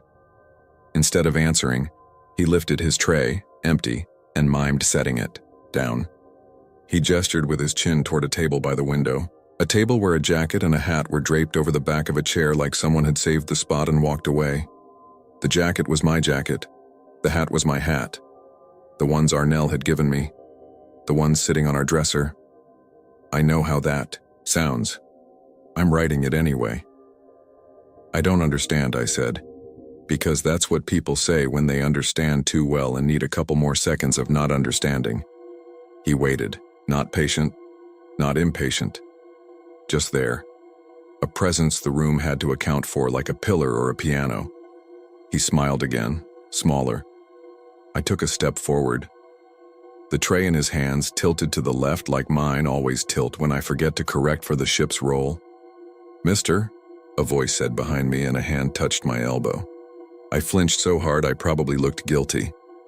A security officer stood there with a polite face that had made 1,000 drunks go somewhere else. "We've had a report," he said. "Can I see your card?" "Sure," I said and dug it out. Behind him, a second officer had appeared. I looked back to the man in my jacket. He was still there. He watched me hand the card over like I was showing it to both of us. The first officer scanned it with a little reader on his belt. It chirped. He did that nod people do when the thing they expect to happen happens. "Thank you, sir," he said. "Enjoy your evening." "What report?" I asked, because asking felt like a way to stay anchored. "Nothing serious," he said. "Just a duplicate card. Happens sometimes. We fixed it. Have a good night." He moved on. The second officer moved with him. Mobile, friendly gravity. I turned back. The man in my jacket was walking away along the windows. He didn't turn corners. He didn't duck behind people. He just walked, and the space opened in front of him like the ship knew where he intended to go. He reached the service door near the coffee machines and slipped through without looking back. The door closed softly, the way they close when crew hands know to keep noise down. I could have followed. I should have. Or I shouldn't have. I don't know. I stood there and waited until the scraping chair noise stopped, and I didn't realize that meant the kid was gone too until the room was almost empty. I didn't tell Lena that part. I told her about the hat and Arnell and the knock. I told her about the charge and the waiter. I didn't tell her I'd stood face to face with myself and asked a question like a salesman and gotten a smile like a photograph. She rubbed my back and said we were almost done, like a storm was almost over. "Last night," she said, "we put our bags out by 10. We sleep. We get off. You can call it a glitch. You can tell your coworker some weird story about the buffet line on your first day back. I wanted that. God, I wanted it to be a glitch. The last night at sea is always strange. People tape luggage tags. They wander the halls like they're paying last respects to a building. They crowd the shops to buy whatever they didn't need on day one. We did all of it. We put our bags out. We kept a carry-on with our passports and clothes for the morning. We had one last late snack because my dad gets mournful over free food he will soon be parted from. We went back to the room. We slept. I slept. I know I did because I dreamed the hallway was the length of the ocean, and the numbers on the doors were minutes counting down to something I couldn't name. At 6 a.m., the first disembarkation call came. It always does. Soft PA voice, polite, urgency. We got dressed. We went to the buffet for coffee and a roll because everything else was put away. The room was busy but not loud. This is where memories start to fight. I remember picking up a tray and then putting it down because we didn't need one. I remember Lena at the drink station pouring orange juice and water, doing that thing where you fill a little of each because the cups are small. I remember standing by the window. I remember seeing my jacket and hat on a chair and thinking, no, not now. I remember Arnell telling a man who wasn't me that the buffet was closing and the man smiling without eating. I remember 2 security officers near the coffee machines. I remember the scrape of a chair. I remember the smell of bacon that wasn't there anymore. Here's what other people tell me. Noor swears she saw me sit alone at a table by the window for a solid 10 minutes, hands flat on either side of an empty tray, staring at the soft serve machine like I expected it to do something. My dad swears he waved at me twice and I ignored him, which isn't true because ignoring my dad in public is like ignoring a beeping smoke alarm. Everyone knows and has an opinion. A woman from the Facebook group posted a candid later that day me in the navy jacket cap on sitting at that window table with no food, smiling in a way I don't remember my face making, time-stamped 6:31 a.m. At 7:05 we joined the line to get off. The facial recognition gates glowed green one by one. We moved forward. When it was my turn, I looked at the screen because you can't not. My face popped up. Boarding photo from day one next to a live shot of me looking like I hadn't slept. Green light. A beep. Thank you, the agent said. I wish something had gone wrong there. I wish the machine had hesitated or the agent had frowned or Lena had squeezed my hand and said, wait. None of that happened. The machine said I was me. I walked down the gangway. The air smelled like diesel and wet rope and coffee from the Port Cafe. I rolled my carry-on into the terminal. I looked back once and saw 1,000 people who weren't me coming after me, and I felt nothing but relief. On the ride to the airport, Lena fell asleep with her head on my shoulder. My phone buzzed in my pocket. It was a fraud alert text from my bank. Did you approve a 0.00 charge from cruise line name at 0712? $0. The kind of charge systems run to verify a card is still active. I texted no. It asked me to call. I didn't. I stared out the window at the rows of palm trees and the parking lots full of cars baking in the sun. The high fences with barbed wire loops on top. The way every city by a port looks like a staging area for somewhere else. We got home. We unpacked. We went back to work. For a while, that hand on my chest lifted. I told myself the story I had rehearsed. Glitches, lookalikes, sleep, malfunctioning brains. I told it so often it almost hardened into truth. A week later, my sister sent that Facebook photo I mentioned. This is you, right? She texted, not joking. It was me, navy jacket, cap, sitting alone at that window table, smiling with an empty tray in front of me. In the reflection of the window, the sun was rising. In the reflection of the window, I could see my angle. The angle of the photo. Whoever took it had not been across the room or walking by. Whoever took it had stood right where I had stood, the first morning by the omelet line, looking ahead at the sneeze guard and the face in the glass. The caption under the photo said, "So many doubles on disembarkation day. Anyone else see their twin?" The comments were full of people posting pictures of friends and strangers who looked vaguely like them. Stupid, harmless. I stared until the phone timed out and closed the screen. There's one more thing. I didn't want to lead with it because it sounds like a punchline or like I'm trying to force meaning into noise. When we got home, we unpacked the carry-on last because of laundry. At the bottom under my Ziploc of cords and chargers, I found a CPAS card. Blue rectangle. My name on it, but not my cabin number. A cabin 1 deck below ours and 40 doors aft. The stripe was worn like someone had used it all week. The back corner was chipped in a way mine wasn't. I took our 2 cards out of the bowl where we'd tossed them when we came in the door. I lined them up on the counter. 3 cards with my name, 2 with my cabin number, 1 with a different number I didn't recognize. I thought about going to the cruise line office at the mall and asking a stranger to scan them and tell me which one opened which door. I thought about dropping the extra in the trash. I slid it into a drawer instead. Sometimes in the middle of the night when the house is quiet and I can hear the old heater hum through the floor, I lie there and think about the last morning. I try to count minutes. I try to be precise. 6:28.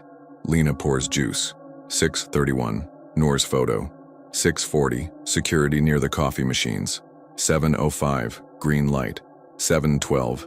$0 charge. I line them up like chairs at a table, save a spot with a jacket and hat. Step away for a second, turn back and find someone already sitting there, smiling like he has all the time in the world. People ask if I'll cruise again. I don't know. I tell them it was a glitch. I tell them to enjoy the free food and the sunsets and not to drink too much at noon. I tell myself the same. What I don't tell them is the line that keeps me up, the one that showed up in a comment from a woman I don't know under that Facebook photo of me smiling with no plate. My husband saw you in the buffet that morning. He said you looked like you were waiting for someone. It's not the waiting that gets me. It's the past tense and the fact that no one can agree on who walked off the ship. My family swears it was me. The machine swears it was me. The jacket and hat in the drawer swear it was me. Then why do I feel like, somewhere on that ship, someone in a navy jacket is still sitting by the window at dawn, smiling without eating, holding his hand still on either side of an empty tray, waiting for me to come back and take my place in line?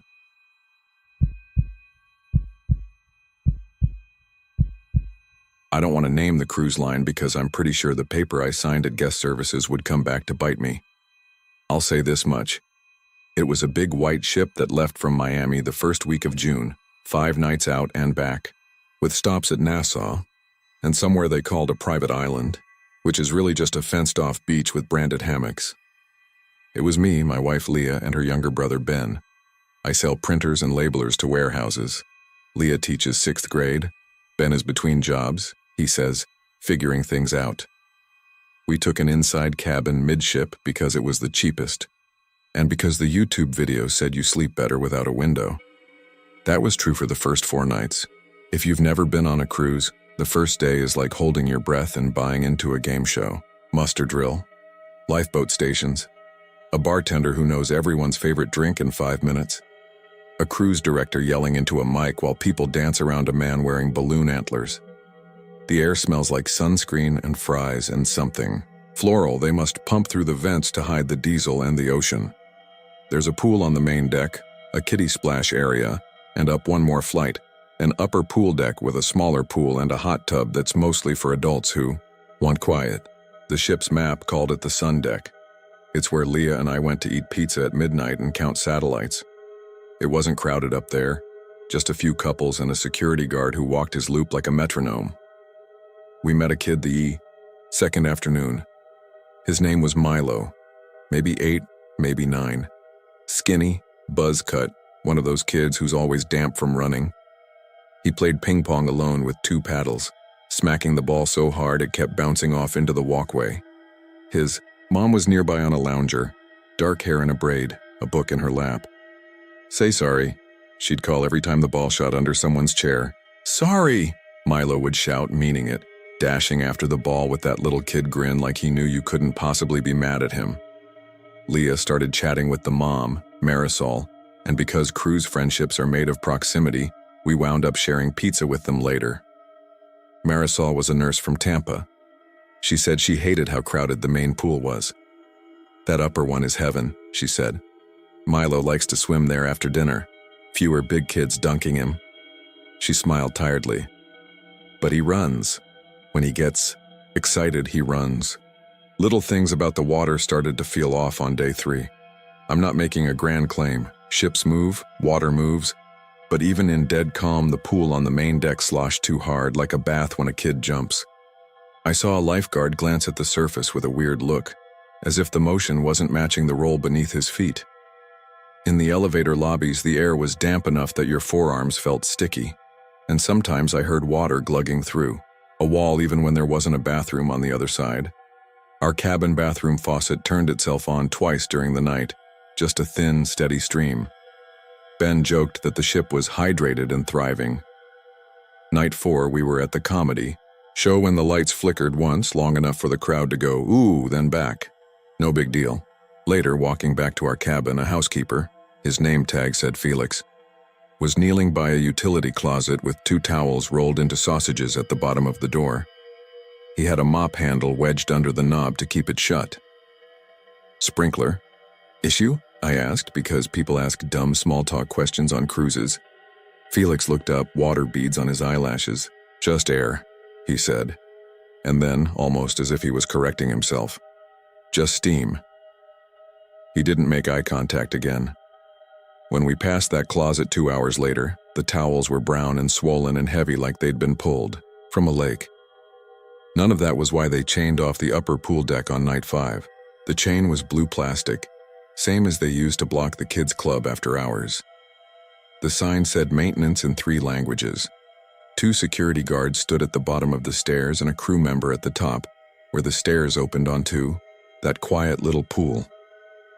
You can use the main pool, the crew member said every time someone tried to pass. Open 24 hours.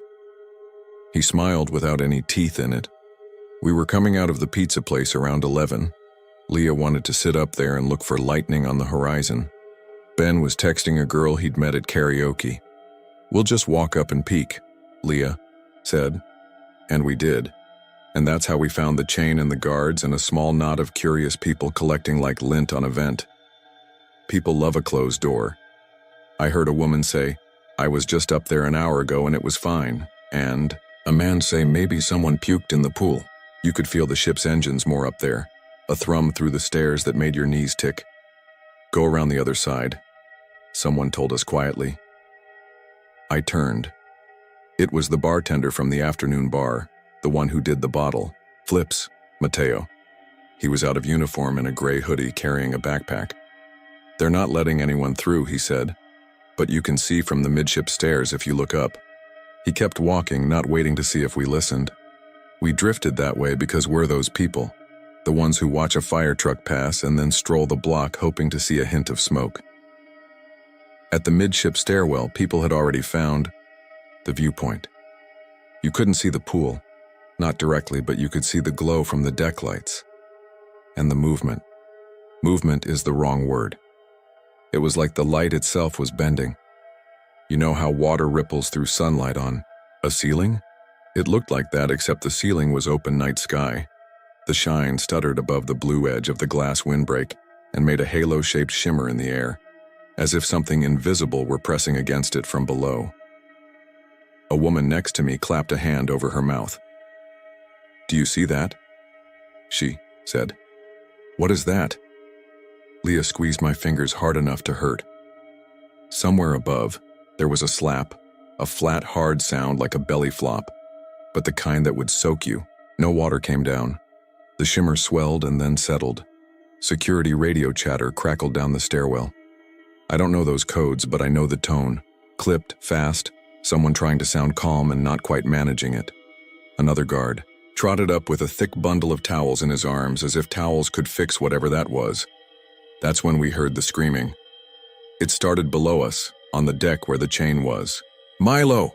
A voice yelled, raw. Milo! Milo!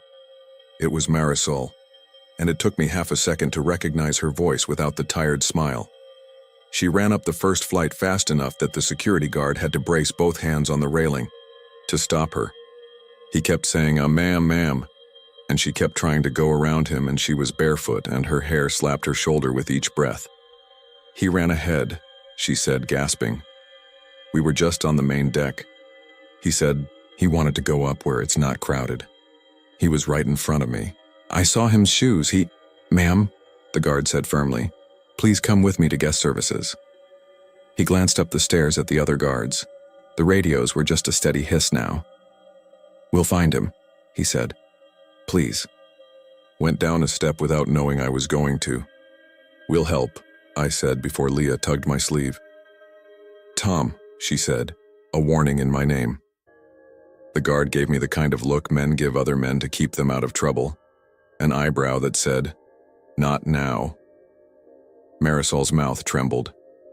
She put her hands to the sides of her face and pressed hard for a second, like she was trying to keep it from flying apart, then let them drop. She let the guard guide her away, but her eyes were on the stairs and on the glow above, and I will never forget how quick they were when they flicked from the guard's hand to that light. She saw it too, the not-moving movement. They had the deck reopened by morning. That's the part that makes me feel crazy every time I tell this. The sun was out, the ship was sliding toward an island, and the upper pool was open, calm, blue as a screensaver.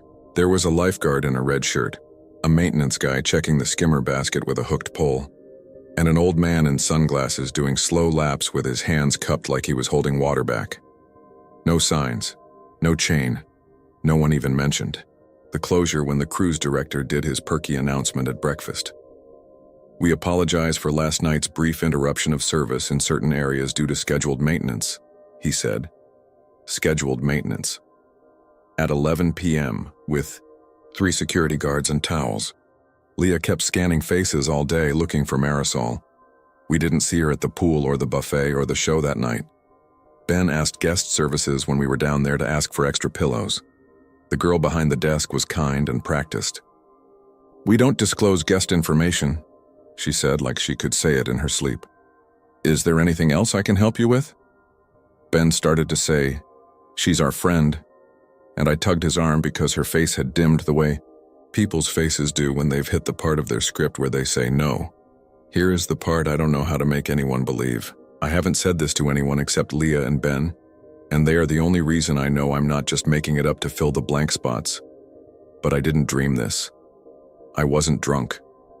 At 2 in the morning on day 5, after we'd checked the sports bar and the theater and the library for any sign of Marisol, we went back to the stairs. The chain was still up then. The same blue links. The same maintenance sign. No guards now. The ship was quiet. We stood there for a minute listening to the hum and to the weird wet sucking sound in the pipes behind the wall. We should go to bed, Leah whispered. We should absolutely go to bed. Ben pointed at a door labeled housekeeping. It was propped open with a laundry cart. Back way, he mouthed. I was about to tell him not to be an idiot when the floor under my feet vibrated like a bass note and something slapped hard overhead, hard enough that dust drifted down from the stairwell light. We all looked up. There was no shimmer this time. There was only the feeling that there was a lot of water above our heads and that it wanted very badly to be somewhere else.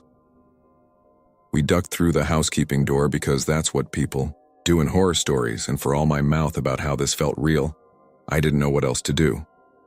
The service corridor smelled like detergent and wet canvas. It ran parallel to the public hall with square gray doors every 10 feet that opened with keycards. Ben led because he's stupid brave where I'm cautious. We went up one flight, then another. We passed a crew member sitting on an overturned bucket with his face in his hands. He didn't look up. His radio sat on the floor next to his boot, hissing like an untuned station. Halfway up the second flight, someone had taped a towel to the ceiling. The towel was dripping straight down, a thin stream with no visible source above it. At the top, the door to the upper deck wasn't locked. It was heavy and pushed out with a huff of thicker air. We stepped into that huff, onto rubberized flooring that squeaked under our sandals, and it was like we'd walked into a giant bathroom where the shower had just ended. Warm. Damp. The glass windbreak along the edge was fogged to a milky blur. The pool lights were on, turning the water not Caribbean blue, but the flat hotel blue of a motel ice machine. No one was there. Not a soul. The ocean was a black wall beyond the glass, and the ship's stack murmured. The pool surface should have been flat because the ship was slicing smooth that night. Instead, right in the center, the surface arched. It was a subtle dome at first, like somebody had pressed a balloon under the water and it was lifting but not breaking. The dome grew. The water did not spill over the edges.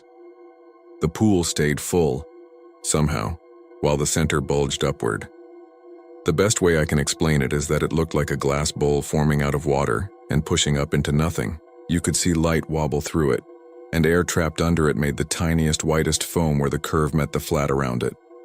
"Please tell me we all see that," Ben said. Leah gripped my arm. "Tom," she said, again with that warning, as if I needed reminding to be careful on a wet floor, not on a deck where physics had just shrugged and quit. I took a step closer because that's what my brain told my feet to do. Up close, the curve changed. It flattened in places, it pressed, if that makes sense, like hands would press against a sheet from underneath. Fingers would drag and find no purchase. You know how a fingertip leaves a smudge on glass? These left nothing. I put my palm out stupidly as if there were anything to touch, then jerked it back. A smell hit in a wave. Not ocean. Pool. That dry, throat-tight smell of chlorine. Under that, something else. The clean rot stink of a lake in August. Something small bumped the underside of the bulge near me and stuck there for a second. A wristband. The kind they give kids so they can check ice cream out without a card. It was green and had little cartoon turtles on it. It hung there against nothing at my shoulder level. Water dragged and then slid along the curve like a leaf on the inside of a windshield and vanished back into the pool. Leah made a noise that wasn't a word. Ben swore softly, a prayer without any God in it. The bulge shivered. It didn't burst. It relaxed and swelled, and I realized the rhythm matched the faint thunder of the ship's generators. The pool, whatever was in it, was breathing. We heard footsteps then, fast ones coming up the regular guest stairs. We all jumped back from the water, guilty as kids in a pantry. Security. I braced for yelling. Instead, 3 crew members in dark polo shirts came through the fog, not looking at us. One carried a hard-sided case with a Red Cross sticker. Another had a pole with a hook on the end, the kind you see at public pools to snag someone. The third had a radio squeezed hard, to his ear, squinting like he was trying to hear through static. They spread along one edge of the pool, and the hooked pole man reached the hook out over the bulge like he was trying to catch air. "Sir, ma'am," the radio man said without turning his head. "You need to step away." "We can help," Leah said, "because that's Leah, and because what else do you say when a thing is happening that you don't have a name for?" "No," he said, and that no wasn't rude. It was tired. He flicked his eyes at us, then quick and sharp. "Please." Behind the line. There wasn't a line, but we moved back. Ben grabbed my shirt and pulled me with him. It happened fast, and I wish it had happened slow so I could run it over frame by frame and be sure. The bulge jerked hard. The hook scraped nothing, hissed across shape and no surface. The dome collapsed half a foot down like an invisible hand had smacked it from above. Something hit the deck between the hookman and me, just a splash appearing out of the air, and skidded 3 feet across the rubber mat before stopping at my sandal. It was a loop of red elastic with a plastic bead, a lanyard, the kind the kids wore to hold their room key. It had a tiny silver M punched into the bead. I didn't touch it. None of us did. The hookman did, though, fast, like it was a live wire, and he was a lineman. He scooped it with the notch of the pole and flung it back into the pool. It hit the bulge and didn't pass through. It slid, sticky, around the curve and back down into the water at the edge. The hookman's mouth was tight. He said something in Spanish that sounded like a prayer and a curse smashed into one word. "Where's the mother?" The radio man asked no one. Everyone. His radio squelched and answered itself. "Guest services, paperwork, doctor says," and then a wash of static like a faucet opening. My brain did a dumb thing. It offered me the memory of Marisol saying, "He runs." It always did that first, handing me a harmless sentence instead of the shape it made now. The bulge swelled again, bigger this time. The hook jerked and clacked against tile. I heard something like voices. Not words. The sound you hear in a locker room when you're outside the showers and there are 5 conversations at once, all muffled, all wet. I leaned without meaning to, and the edge of that sound moved over me like a cloud shadow. For a second, my ears popped. For a second, I could taste pool water in my mouth and the phantom burn of it up my nose. And in that second, I swear, I heard a kid say, "Mom." Not as a call, as a question. There are moments you can choose and moments you can only live through. This was the second kind for me. But Ben, who has never found a boundary he didn't test, flinched forward and grabbed my arm like he was going to vault the low wall into the pool and reach for something under that skin of water and air. I yanked him back. "Don't," I said, and I didn't know if I meant don't go in or don't move or don't let it see you, like it wasn't already seeing everything. The PA crackled then with a code word. I've looked it up since, and I know people online argue about what code means what. On ships, they don't say "man overboard." They say a color or a name, always twice. I won't write it here. It doesn't matter if I get it right. The important part is that the voice that said it wasn't the goofy cruise director or the honey-smooth bing-bong good morning travelers lady. It was a man who sounded like a math teacher calling off a fire drill. Calm and fast. The crew snapped their heads up. The radio man touched his earpiece like he was trying to push it into his skull. "Copy," he said. "Copy, copy." Leah grabbed my hand. "We need to go," she whispered. She had the edge in her voice that she gets when a 6th grader is about to throw a chair. "Tom, Ben, please." The hooked pole man nodded at us without looking and said, "Yes, go." As we stepped back, the bulge did something I don't know how to tell. It extended, not toward us exactly, but toward the stairwell. A tongue made of pool pushed up and slid along nothing, like it was trying to find a seam in the air. It hit the fogged glass windbreak and flattened there, water against glass making an impression as if a body had pressed from the other side and left shoulder and cheek and splayed fingers, small fingers. The fog trembled and ran. That decided it. We ran. We bolted for the service door because it was closer than the public stairs. Behind us the hook clattered. Someone swore. Someone else said "now." And the PA voice repeated the code phrase like it was checking if the mic was on. The hallway lights flickered. We hit the stairs and went down too fast, and I skinned my knuckles on the rail. On the landing there was a drain where the mop bucket would sit, and it was bubbling, like a pot.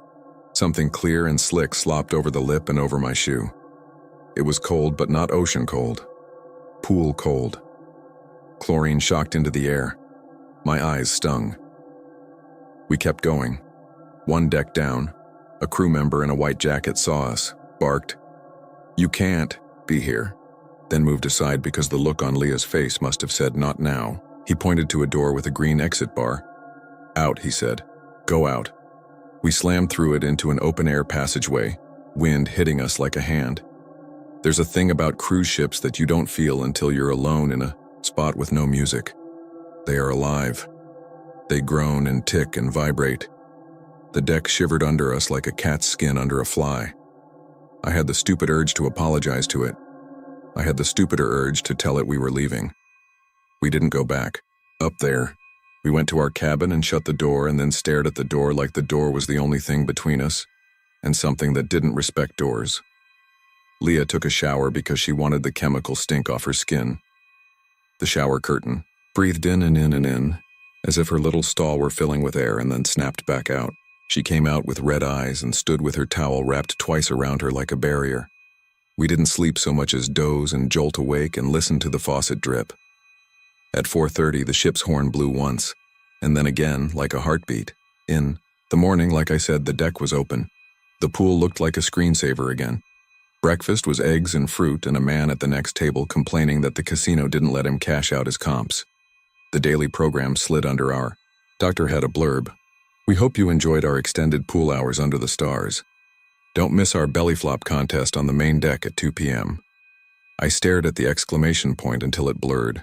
We found Marisol at guest services around noon. That sounds like a win, but it wasn't. She wasn't at the counter. She was coming out from behind it, flanked by 2 staffers in navy jackets with gold name pins. Her face was smooth in the way of people who have cried so much there's no muscle left to do it again. She had a manila folder tucked under her arm. It had a blue sticker on it that said, "Goodwill," in block letters. Leah stepped forward without thinking and said her name softly. Marisol flinched. She looked at Leah's face like she was reading a sign in a language she almost knew. Then she shook her head once. "I can't," she said, not angry, just done. She swallowed. "I just want to go home." "They're flying you?" I said, because my brain handles horror by asking customer service questions. One of the Navy jacket staffers smiled in a way that wasn't a smile and said, "We're taking excellent care of Ms. Alvarez and her family." Family. I looked over his shoulder like an idiot, thinking I'd see Milo spinning a sign on his finger like a basketball. I don't know why I thought that. There's a way your brain will protect you even when the room is full of knives. It's true there was a paper. We saw the corner of one in Marisol's folder. It had boxes and blank lines. Leah asked me later if she imagined the words terms and confidential, and I don't think she did. When Marisol took the escalator down to the gangway with a staffer at her elbow and a security guard carrying her carry-on, I felt that same weird itch in my fingers I'd felt up on the deck, like I was touching glass I couldn't see. We had one more night at sea. The cruise director did his last show. The singer did Whitney Houston.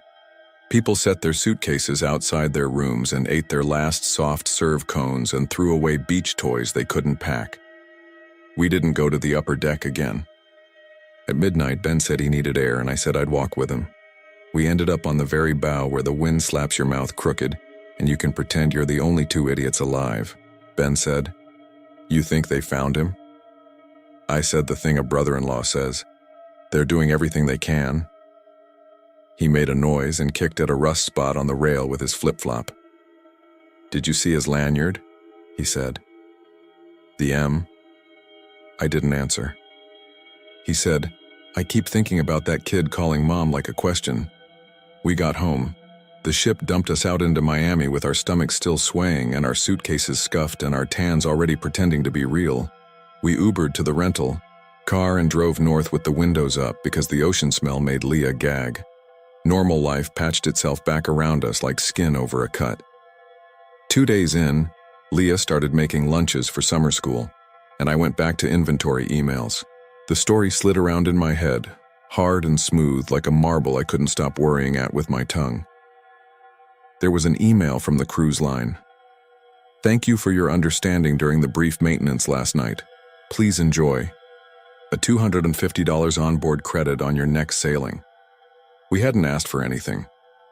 I clicked the link and it asked me to accept terms. The terms were long and polite and included the words mutual satisfaction. 1 week later, I unlocked the bathroom door in the morning and the tile floor smelled like the ship, not salt. Pool. My keyboard at work turned tacky under my fingers like my hands were damp.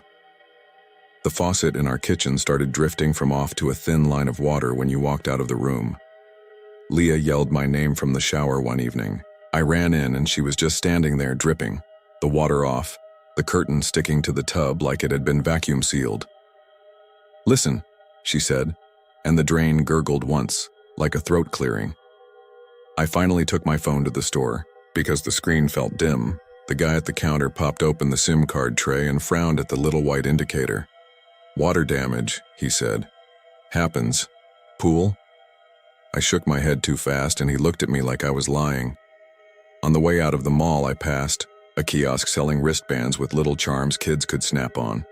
They were green with cartoon turtles. I had to sit on a bench for 5 minutes with my hands curled into my palms before I could drive. 2 months after the cruise, a package came to our house from no one.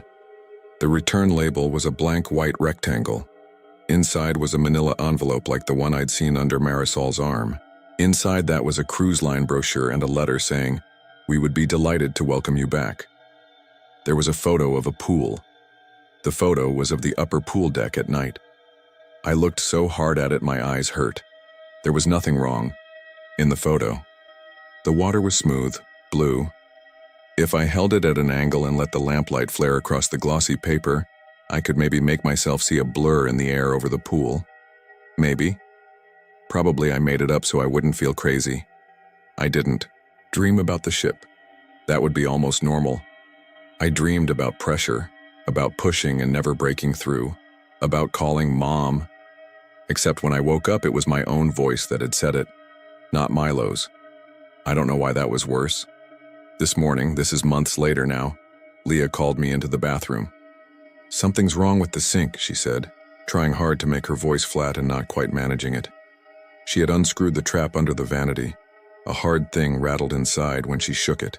She tapped, and a circle of plastic fell into her palm. It was a bead, red, cheap. It had a tiny silver M punched into it. The bead was dry. The inside of the pipe smelled like a hotel pool. We don't know how it got there. There are 500 simple explanations and none of them fit. I didn't touch it. Leah put it in a zip bag and slid it into the back of the drawer with our old toothbrushes and the travel-size sunscreens that always leak. We didn't talk for a while after that, the kind of quiet that eats sound. I think about water the way you think about a neighbor you've learned something awful about. You still wave. You still mow your lawn. You don't go borrow sugar anymore. I still shower. I still wash dishes. I leave the bathroom door open now, like a person who has seen a dog get too close to a closed door and wants to keep a safe path. We don't swim. We don't go to the YMCA. We don't book vacations near beaches. We keep telling people that the cruise was fine because that is easier than saying the pool breathed and a boy's wristband stuck to air and a mother left with a folder of goodwill. There's one last thing. It's the part I haven't told Leah because it's too small and too pointed. 2 nights ago, I woke up because the house creaked in a way that said someone had stepped somewhere they shouldn't. I lay still and counted, my heartbeats. The bathroom was dark, but the faint blue light from the toothbrush charger made a soft rectangle on the tile. Across that rectangle, from the tub to the doorway, were 5 wet footprints. Small ones. Bare. Not dripping like somebody had splashed out. Shiny like a hand had pressed the wet of a palm onto the floor 5 times, and the shape had taken the shape of the foot it wanted to be. They weren't there in the morning. The grout was dry. The drain gurgled once when I turned the faucet. A little question. You can tell me it was the air conditioner. That doors swell and faucets drip and ships have weird plumbing. You can say kids run. You can say water looks like hands when it wants to. I will nod. I will tell you the cruise was fine. I will smile and say, we might go again. But when I hear a slap in the upstairs pipes on a still night, I think of the curve of that water reaching for a seam in the air and the way it flattened against the glass, with 5 small fingers spread as wide as they would go. If you ever find the upper pool deck chained off after midnight and a sign that says maintenance, don't do what we did. Don't look. Don't go around the back way. Let it be night on a ship and let the water be wherever it wants to be. If a kid runs up the stairs ahead of you, call him back before you lose sight of his shoes. If his mother tells you he runs when he's excited, believe her and hold his hand even if he wriggles and laughs. Someone will tell you in the morning that the pool is open, blue, calm as ever. They'll say it was nothing. They'll smile without their teeth. They will offer you a credit and a friendly email. You can take it, you can go again. Lots of people do. I won't. I can't even shut the bathroom door all the way anymore because sometimes when it's closed I swear there's a pressure in the room, a secret bulge in the air, and the drain makes a tiny sound like a mouth trying out a word, and somewhere inside it, just faint, like the memory of a voice, it sounds like a kid trying to decide whether to ask or to say.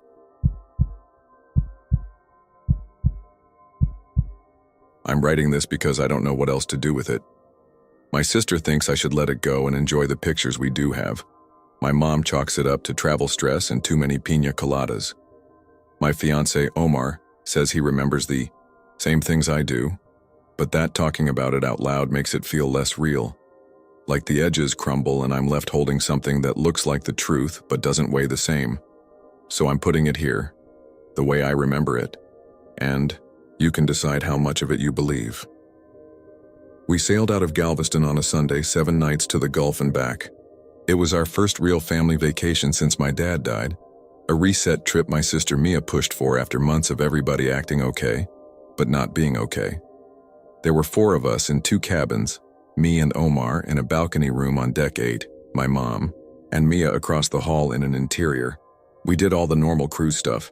We watched the sail-away party with strangers dancing like they'd been waiting all year to move their bodies without thinking about bills. We ate too much. We let the ocean do that calming hive mind thing it does when you give yourself permission to let it. I won't make you sit through the whole itinerary, but it was the standard route. A day at sea, then ports with names that look good on shirts. The ship was one of those floating hotels with atriums and glass elevators and a lounge that changed theme every night. There was a steel drum guy who played Hotel California every afternoon by the pool and somehow made it sound happy. The theater show on night 6 was a mashup of pop songs with dancers in sequined sailor hats. It was fun in the way most things are fun when you've decided not to be annoyed. Night 7, the last night, had that end of camp feeling. People traded Instagrams with folks they'd only know for a week. The gift shops put out the last chance signs and everyone bought keychains shaped like life preservers. Omar and I walked the promenade and watched the horizon bleed orange. He said, "We should come back next year, make it a thing." I said, "If there's a next year," because sometimes grief comes out sideways and you say a weird thing and then you have to backfill it with a smile. He squeezed my hand anyway. We packed before bed, suitcases out by the door with color-coded tags, the whole system. Disembarkation was scheduled for 7 a.m. sharp. The cruise compass, the folded newsletter they slid under the door every night, had the timetable printed. Group A, 7, Group B, 7:30, and so on. We were Group C, 7:45. I set my phone, alarm for 6 hours. The ship's app still worked on airplane mode, counting down cheerfully to arrival Galveston. It showed an icon of a tiny ship scooting along a dotted line, less than a finger's width from the dock. I woke up before my alarm to the sound of water moving differently. If you've ever been on a cruise, you know the feel of the last morning. It's like a tone that sits in the metal and lets you know the engines are in a different mood. It isn't the stretched stride of open ocean, it's careful. It's the short, patient step a big thing takes when it needs to act like a smaller thing. You feel it in your bones before your brain has coffee. I slid open the balcony door. The air had that damp, cool touch Galveston sometimes gets in the early morning before the sun climbs and the humidity decides who's in charge. I was ready to see the pilot boat, the greenish water chopping against the jetty rocks, the cranes that looked like giant praying mantises. Instead, the horizon was empty and clean. We weren't moving toward anything familiar. The ship was turning. Slow. Intentional. The way you'd pivot in a parking lot when you realize you pulled into the wrong lane. Omar came out behind me, hair flat on one side. "We docking?" "Not yet," I said. "We're circling?" We watched the sky lighten. A few other people stood on their balconies holding mugs, squinting. Jonas, the guy 2 doors down who always wore a Houston Astros cap, lifted his hand. "Holding pattern," he called and laughed. "Port's probably jammed." It felt reasonable. Galveston gets stacked up sometimes. The pilot boats juggle multiple ships. The currents push you around like a kid in a lazy river. We went to the buffet because that's what you do when you can't control anything. My mom and Mia met us there. My mom said she'd overheard a crew member telling someone about fog.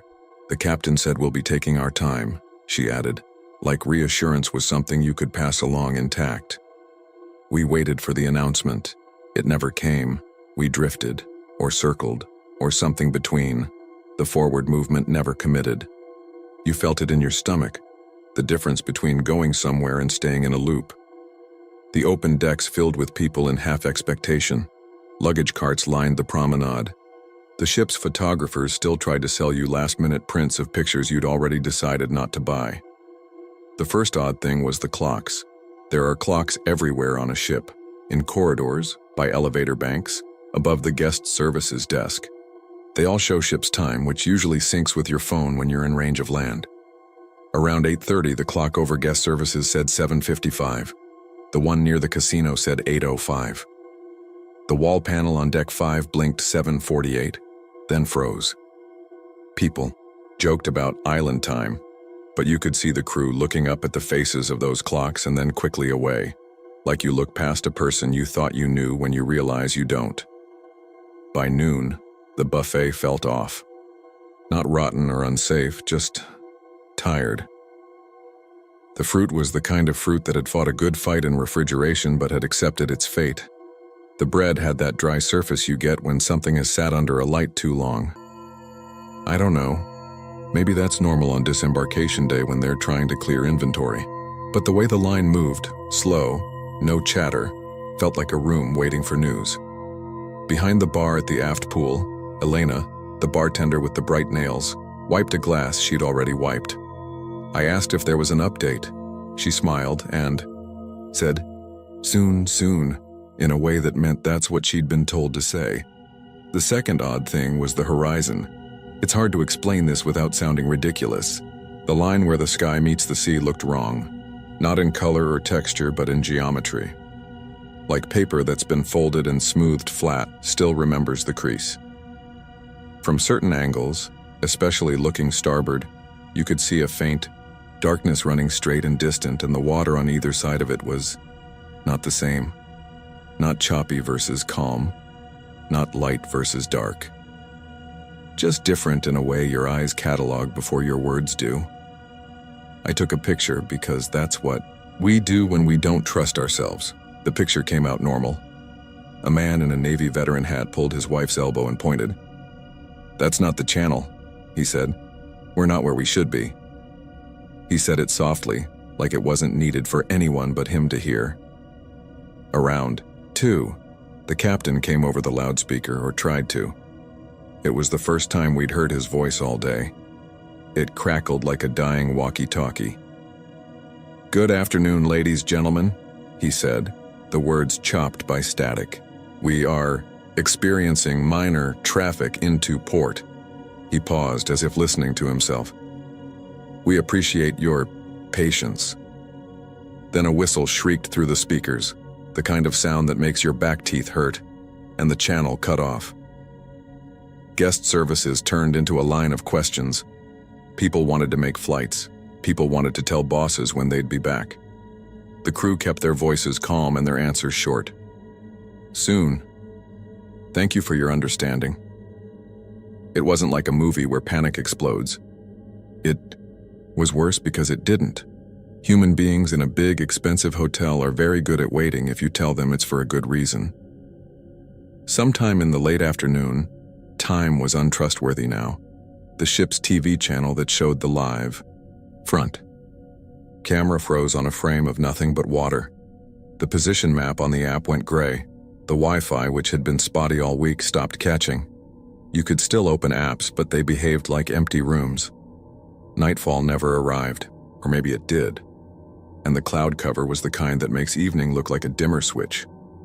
But it felt like late afternoon went on, a suspended amber. The music in the atrium kept looping the same cheerful playlist.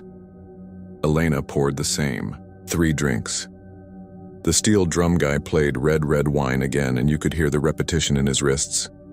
We slept because our bodies demanded it. Or we lay down and experienced the feeling of sleep. I dreamed of the pilot boat, tiny and stubborn against the bow, but every time it reached us, it slid backward like the ocean was an escalator going the wrong way. I woke to the thrumming of engines that weren't going anywhere. Morning. The phare. Same gray, the same wrong horizon. Mia knocked and came in with her hair in a bun and that look she gets when she's trying not to cry. "Mom doesn't feel good," she said. "She says the motion is weird. Can we go down to medical? We did what you do. Ginger ale, crackers, breathe."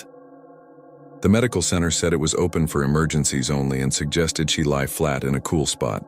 So we found a lounge where the AC still felt like effort, and my mom closed her eyes and whispered prayers. Omar rubbed her hand. I watched the door for a crew member who would come in and tell us the plan. None did. On the second afternoon, a group of kids in matching neon shirts ran past playing some game like tag. A crew member asked them gently to use their indoor voices. The kid's mom said, "We're docking any minute." She said it like she believed it. At some point, a muster alarm trilled. 3 short, 1 long, not the pattern I recognized from the drill on day 1. People stopped. The alarm stopped. The captain's voice came again, thick with static. "Crew, please report. Stations, deck, check." No passenger instructions, no, this is a drill. There were men in orange vests along the promenade, looking at cables and cleats as if something invisible strained against them. It's hard to give this part an order. The list of oddities is a pile I keep turning. The hallway artwork seemed different. The framed print of the lighthouse looked like the light was painted at a slightly different angle when I walked by the second time. The dessert case had the same smear on the glass long after I know someone cleaned it. The air in the forward stairwell tasted faintly metallic, the way the air in a subway station does when a train is sitting and humming. I went by our cabin to pee and found a folded paper under the door, like the crew's compass, except it wasn't.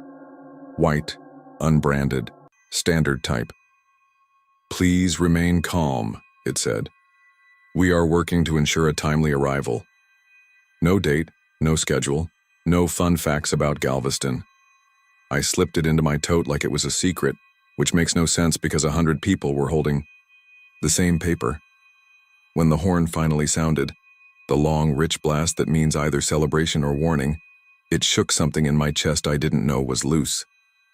The ship changed posture. I swear to you it straightened, the kind of movement that says a decision has been made. People cheered reflexively.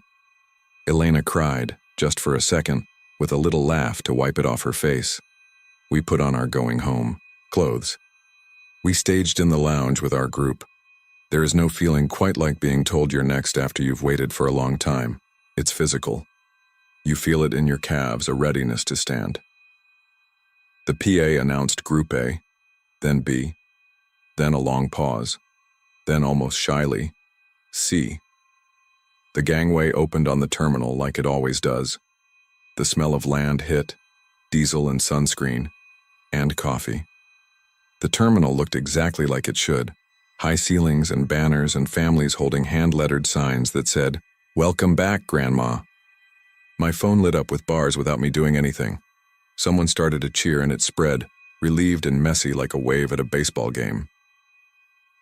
We walked down the gangway into hugs and normalcy. A teenager ran into her father's arms and shrieked, like a fire alarm. An old man doffed his hat to nobody in particular and said, "Good to be back." My mom leaned into Mia and sobbed in that way that is half relief and half something you don't talk about. And then the third odd thing happened, which is the one that won't stop rubbing against my nerves. My phone didn't have any record of the last 2 days. I don't mean the photos didn't upload, although they didn't. I mean there were no photos. My camera roll went from the dancer with the sequined sailor hat on night 6, straight to a picture of my mom outside the terminal doors holding her suitcase and trying to smile. The text threads I'd drafted to my boss and never sent were dated. The morning we should have docked, not the day I knew was after that. The Notes app entry where I wrote, "Tell Mom about pilot boat," just didn't exist anymore. Omar flipped through his own phone and said, "That's weird." With the flatness people use when weird is not a big enough word. We met a woman near baggage claim who had been keeping a detailed journal for her book club trip. "It's gone," she said without prompting, flipping through a blank Notes app she swore had been full. Like I never wrote a word after farewell show is cheesy, but in a good way. She laughed and then made the face you make when you're inviting someone to tell you you're not crazy. Outside the terminal, the pickup lanes were the same. As always, honking, arm-waving family minivans with glitter signs in their windows. I checked the big terminal clock through the glass, 7:12 a.m. My home screen said 7:12.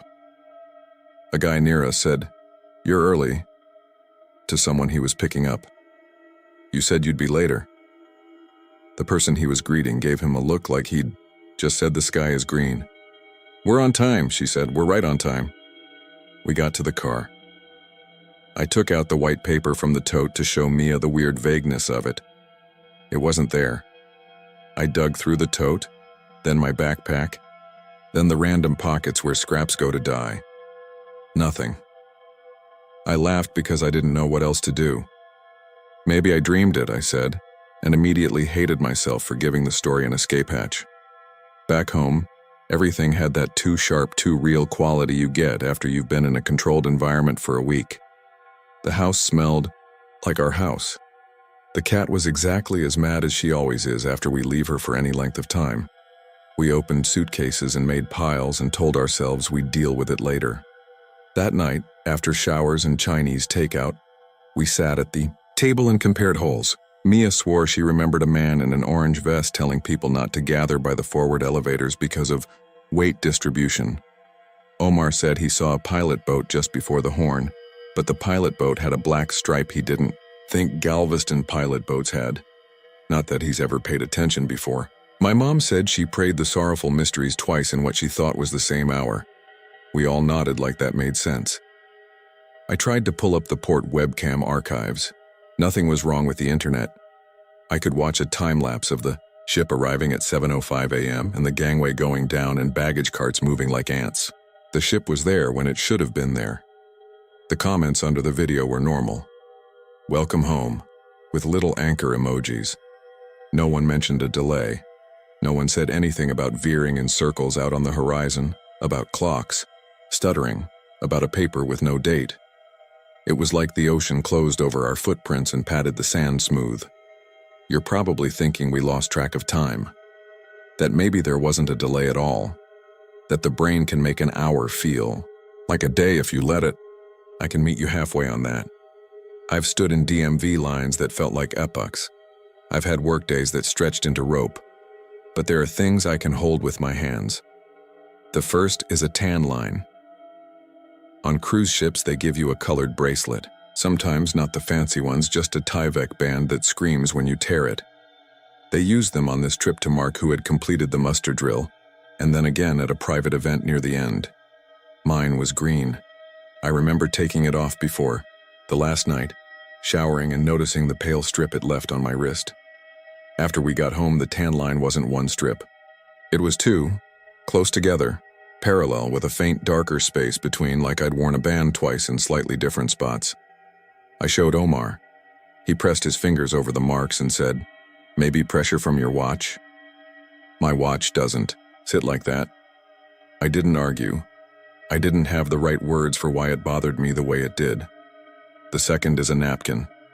This is the dumbest thing, and also the thing I keep taking out of the drawer at night when I can't sleep. It's a cocktail napkin, the kind they make a million of with the ship's logo and the phrase, "Here's today 7" printed in navy.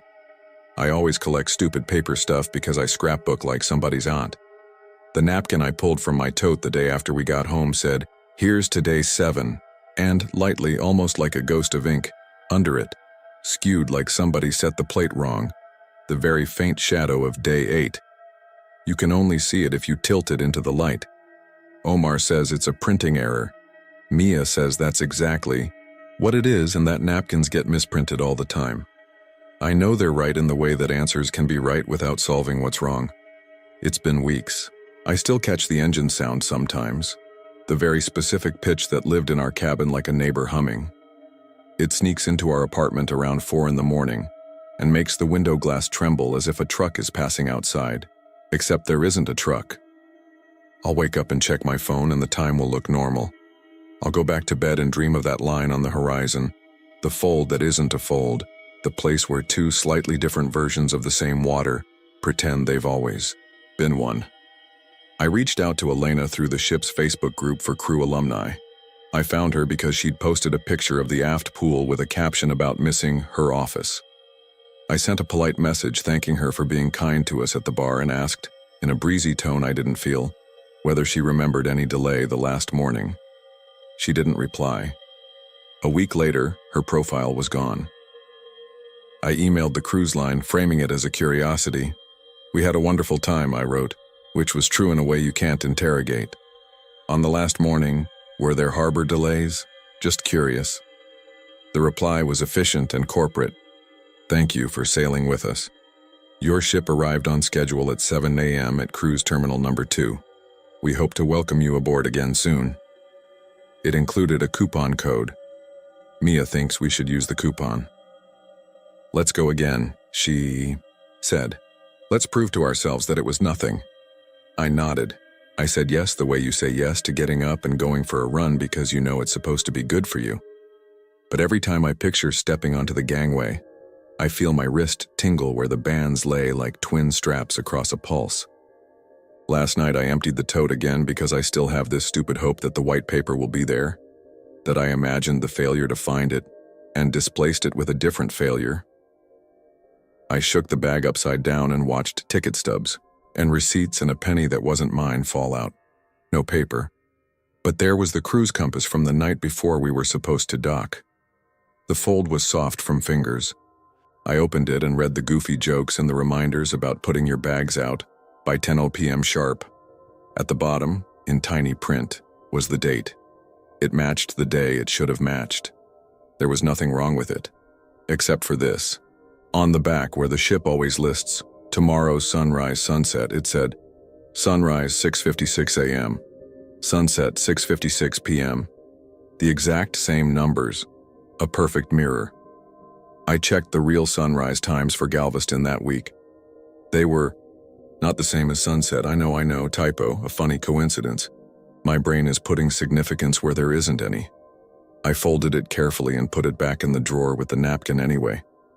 Not because I think it proves anything to anyone else, but because it holds the weight of those hours in my hands when everything else slips away. I keep thinking about the man in the navy hat, the way he said, "We're not where we should be." He didn't mean in the Gulf. He meant something smaller and worse, that we were in the place right next to the place we should have been. That the ship had slipped into the seam between two straightforward stories and hung there like a sweater snagged on a nail. And when it finally tugged free and we walked onto the gangway and people hugged us, and the cameras caught us and the clocks agreed with themselves again, there was no mark on the seam. The sweater was fine. Only the thread in your fingers let you know it had happened at all. There's a family in Pearland who posted a cute homecoming video the day we returned. I know because the ship's Facebook group shared it, and I watched the little boy jump up and down holding a sign that said, "Welcome back, Mommy." The comments are full of hearts. At the 11-second mark, as she bends to hug him, the phone camera pans past the terminal window. For 2 frames, maybe less, you can see the slice of sea beyond the concrete. The horizon is a straight line, like a piece of ruled paper. And then, if you freeze it at exactly the right point, the line is not straight. It's kinked, the tiniest notch, as if someone pressed a fingernail into a brand new notebook and then changed their mind. Omar says it's compression. Mia says I need to stop scrubbing videos at midnight. My mom says everything that comes back doesn't always come back the same. She means grief. I hear engines. I don't have an ending for this. The ship returned. We moved the suitcases into the closet and washed the sand out of the clothes that got sandy. The cat forgave us. We downloaded the photos we took and arranged them into a slideshow that makes it look like a perfect week that went by exactly how a week goes by. But there are hours inside that week that don't have a place to stand. I see them sometimes, in the corner of the living room around dusk, the light a little too amber, the air a little too still, like the world is pausing to see if we'll notice. If you were on that sailing too and you remember anything like this, I'd like to hear it. If you don't, that's okay. I don't want to be right. I want to be stupid about this. I want to look at the napkin and see a printer that needed maintenance. I want the sun to rise and set at different times forever. I want the line on the horizon to lay still. But sometimes, when all the house lights are off and the city is as quiet as a city gets, I feel the soft, steady shift of a very large thing changing its mind, and the gangway thumps in place and a voice crackles to life just long enough to say, "Please remain calm," and then the sound chews itself and turns to salt on my tongue. And I lie there and breathe in the rhythm the ship taught my lungs, and I wait for a horn that may or may not mean we're allowed to go home.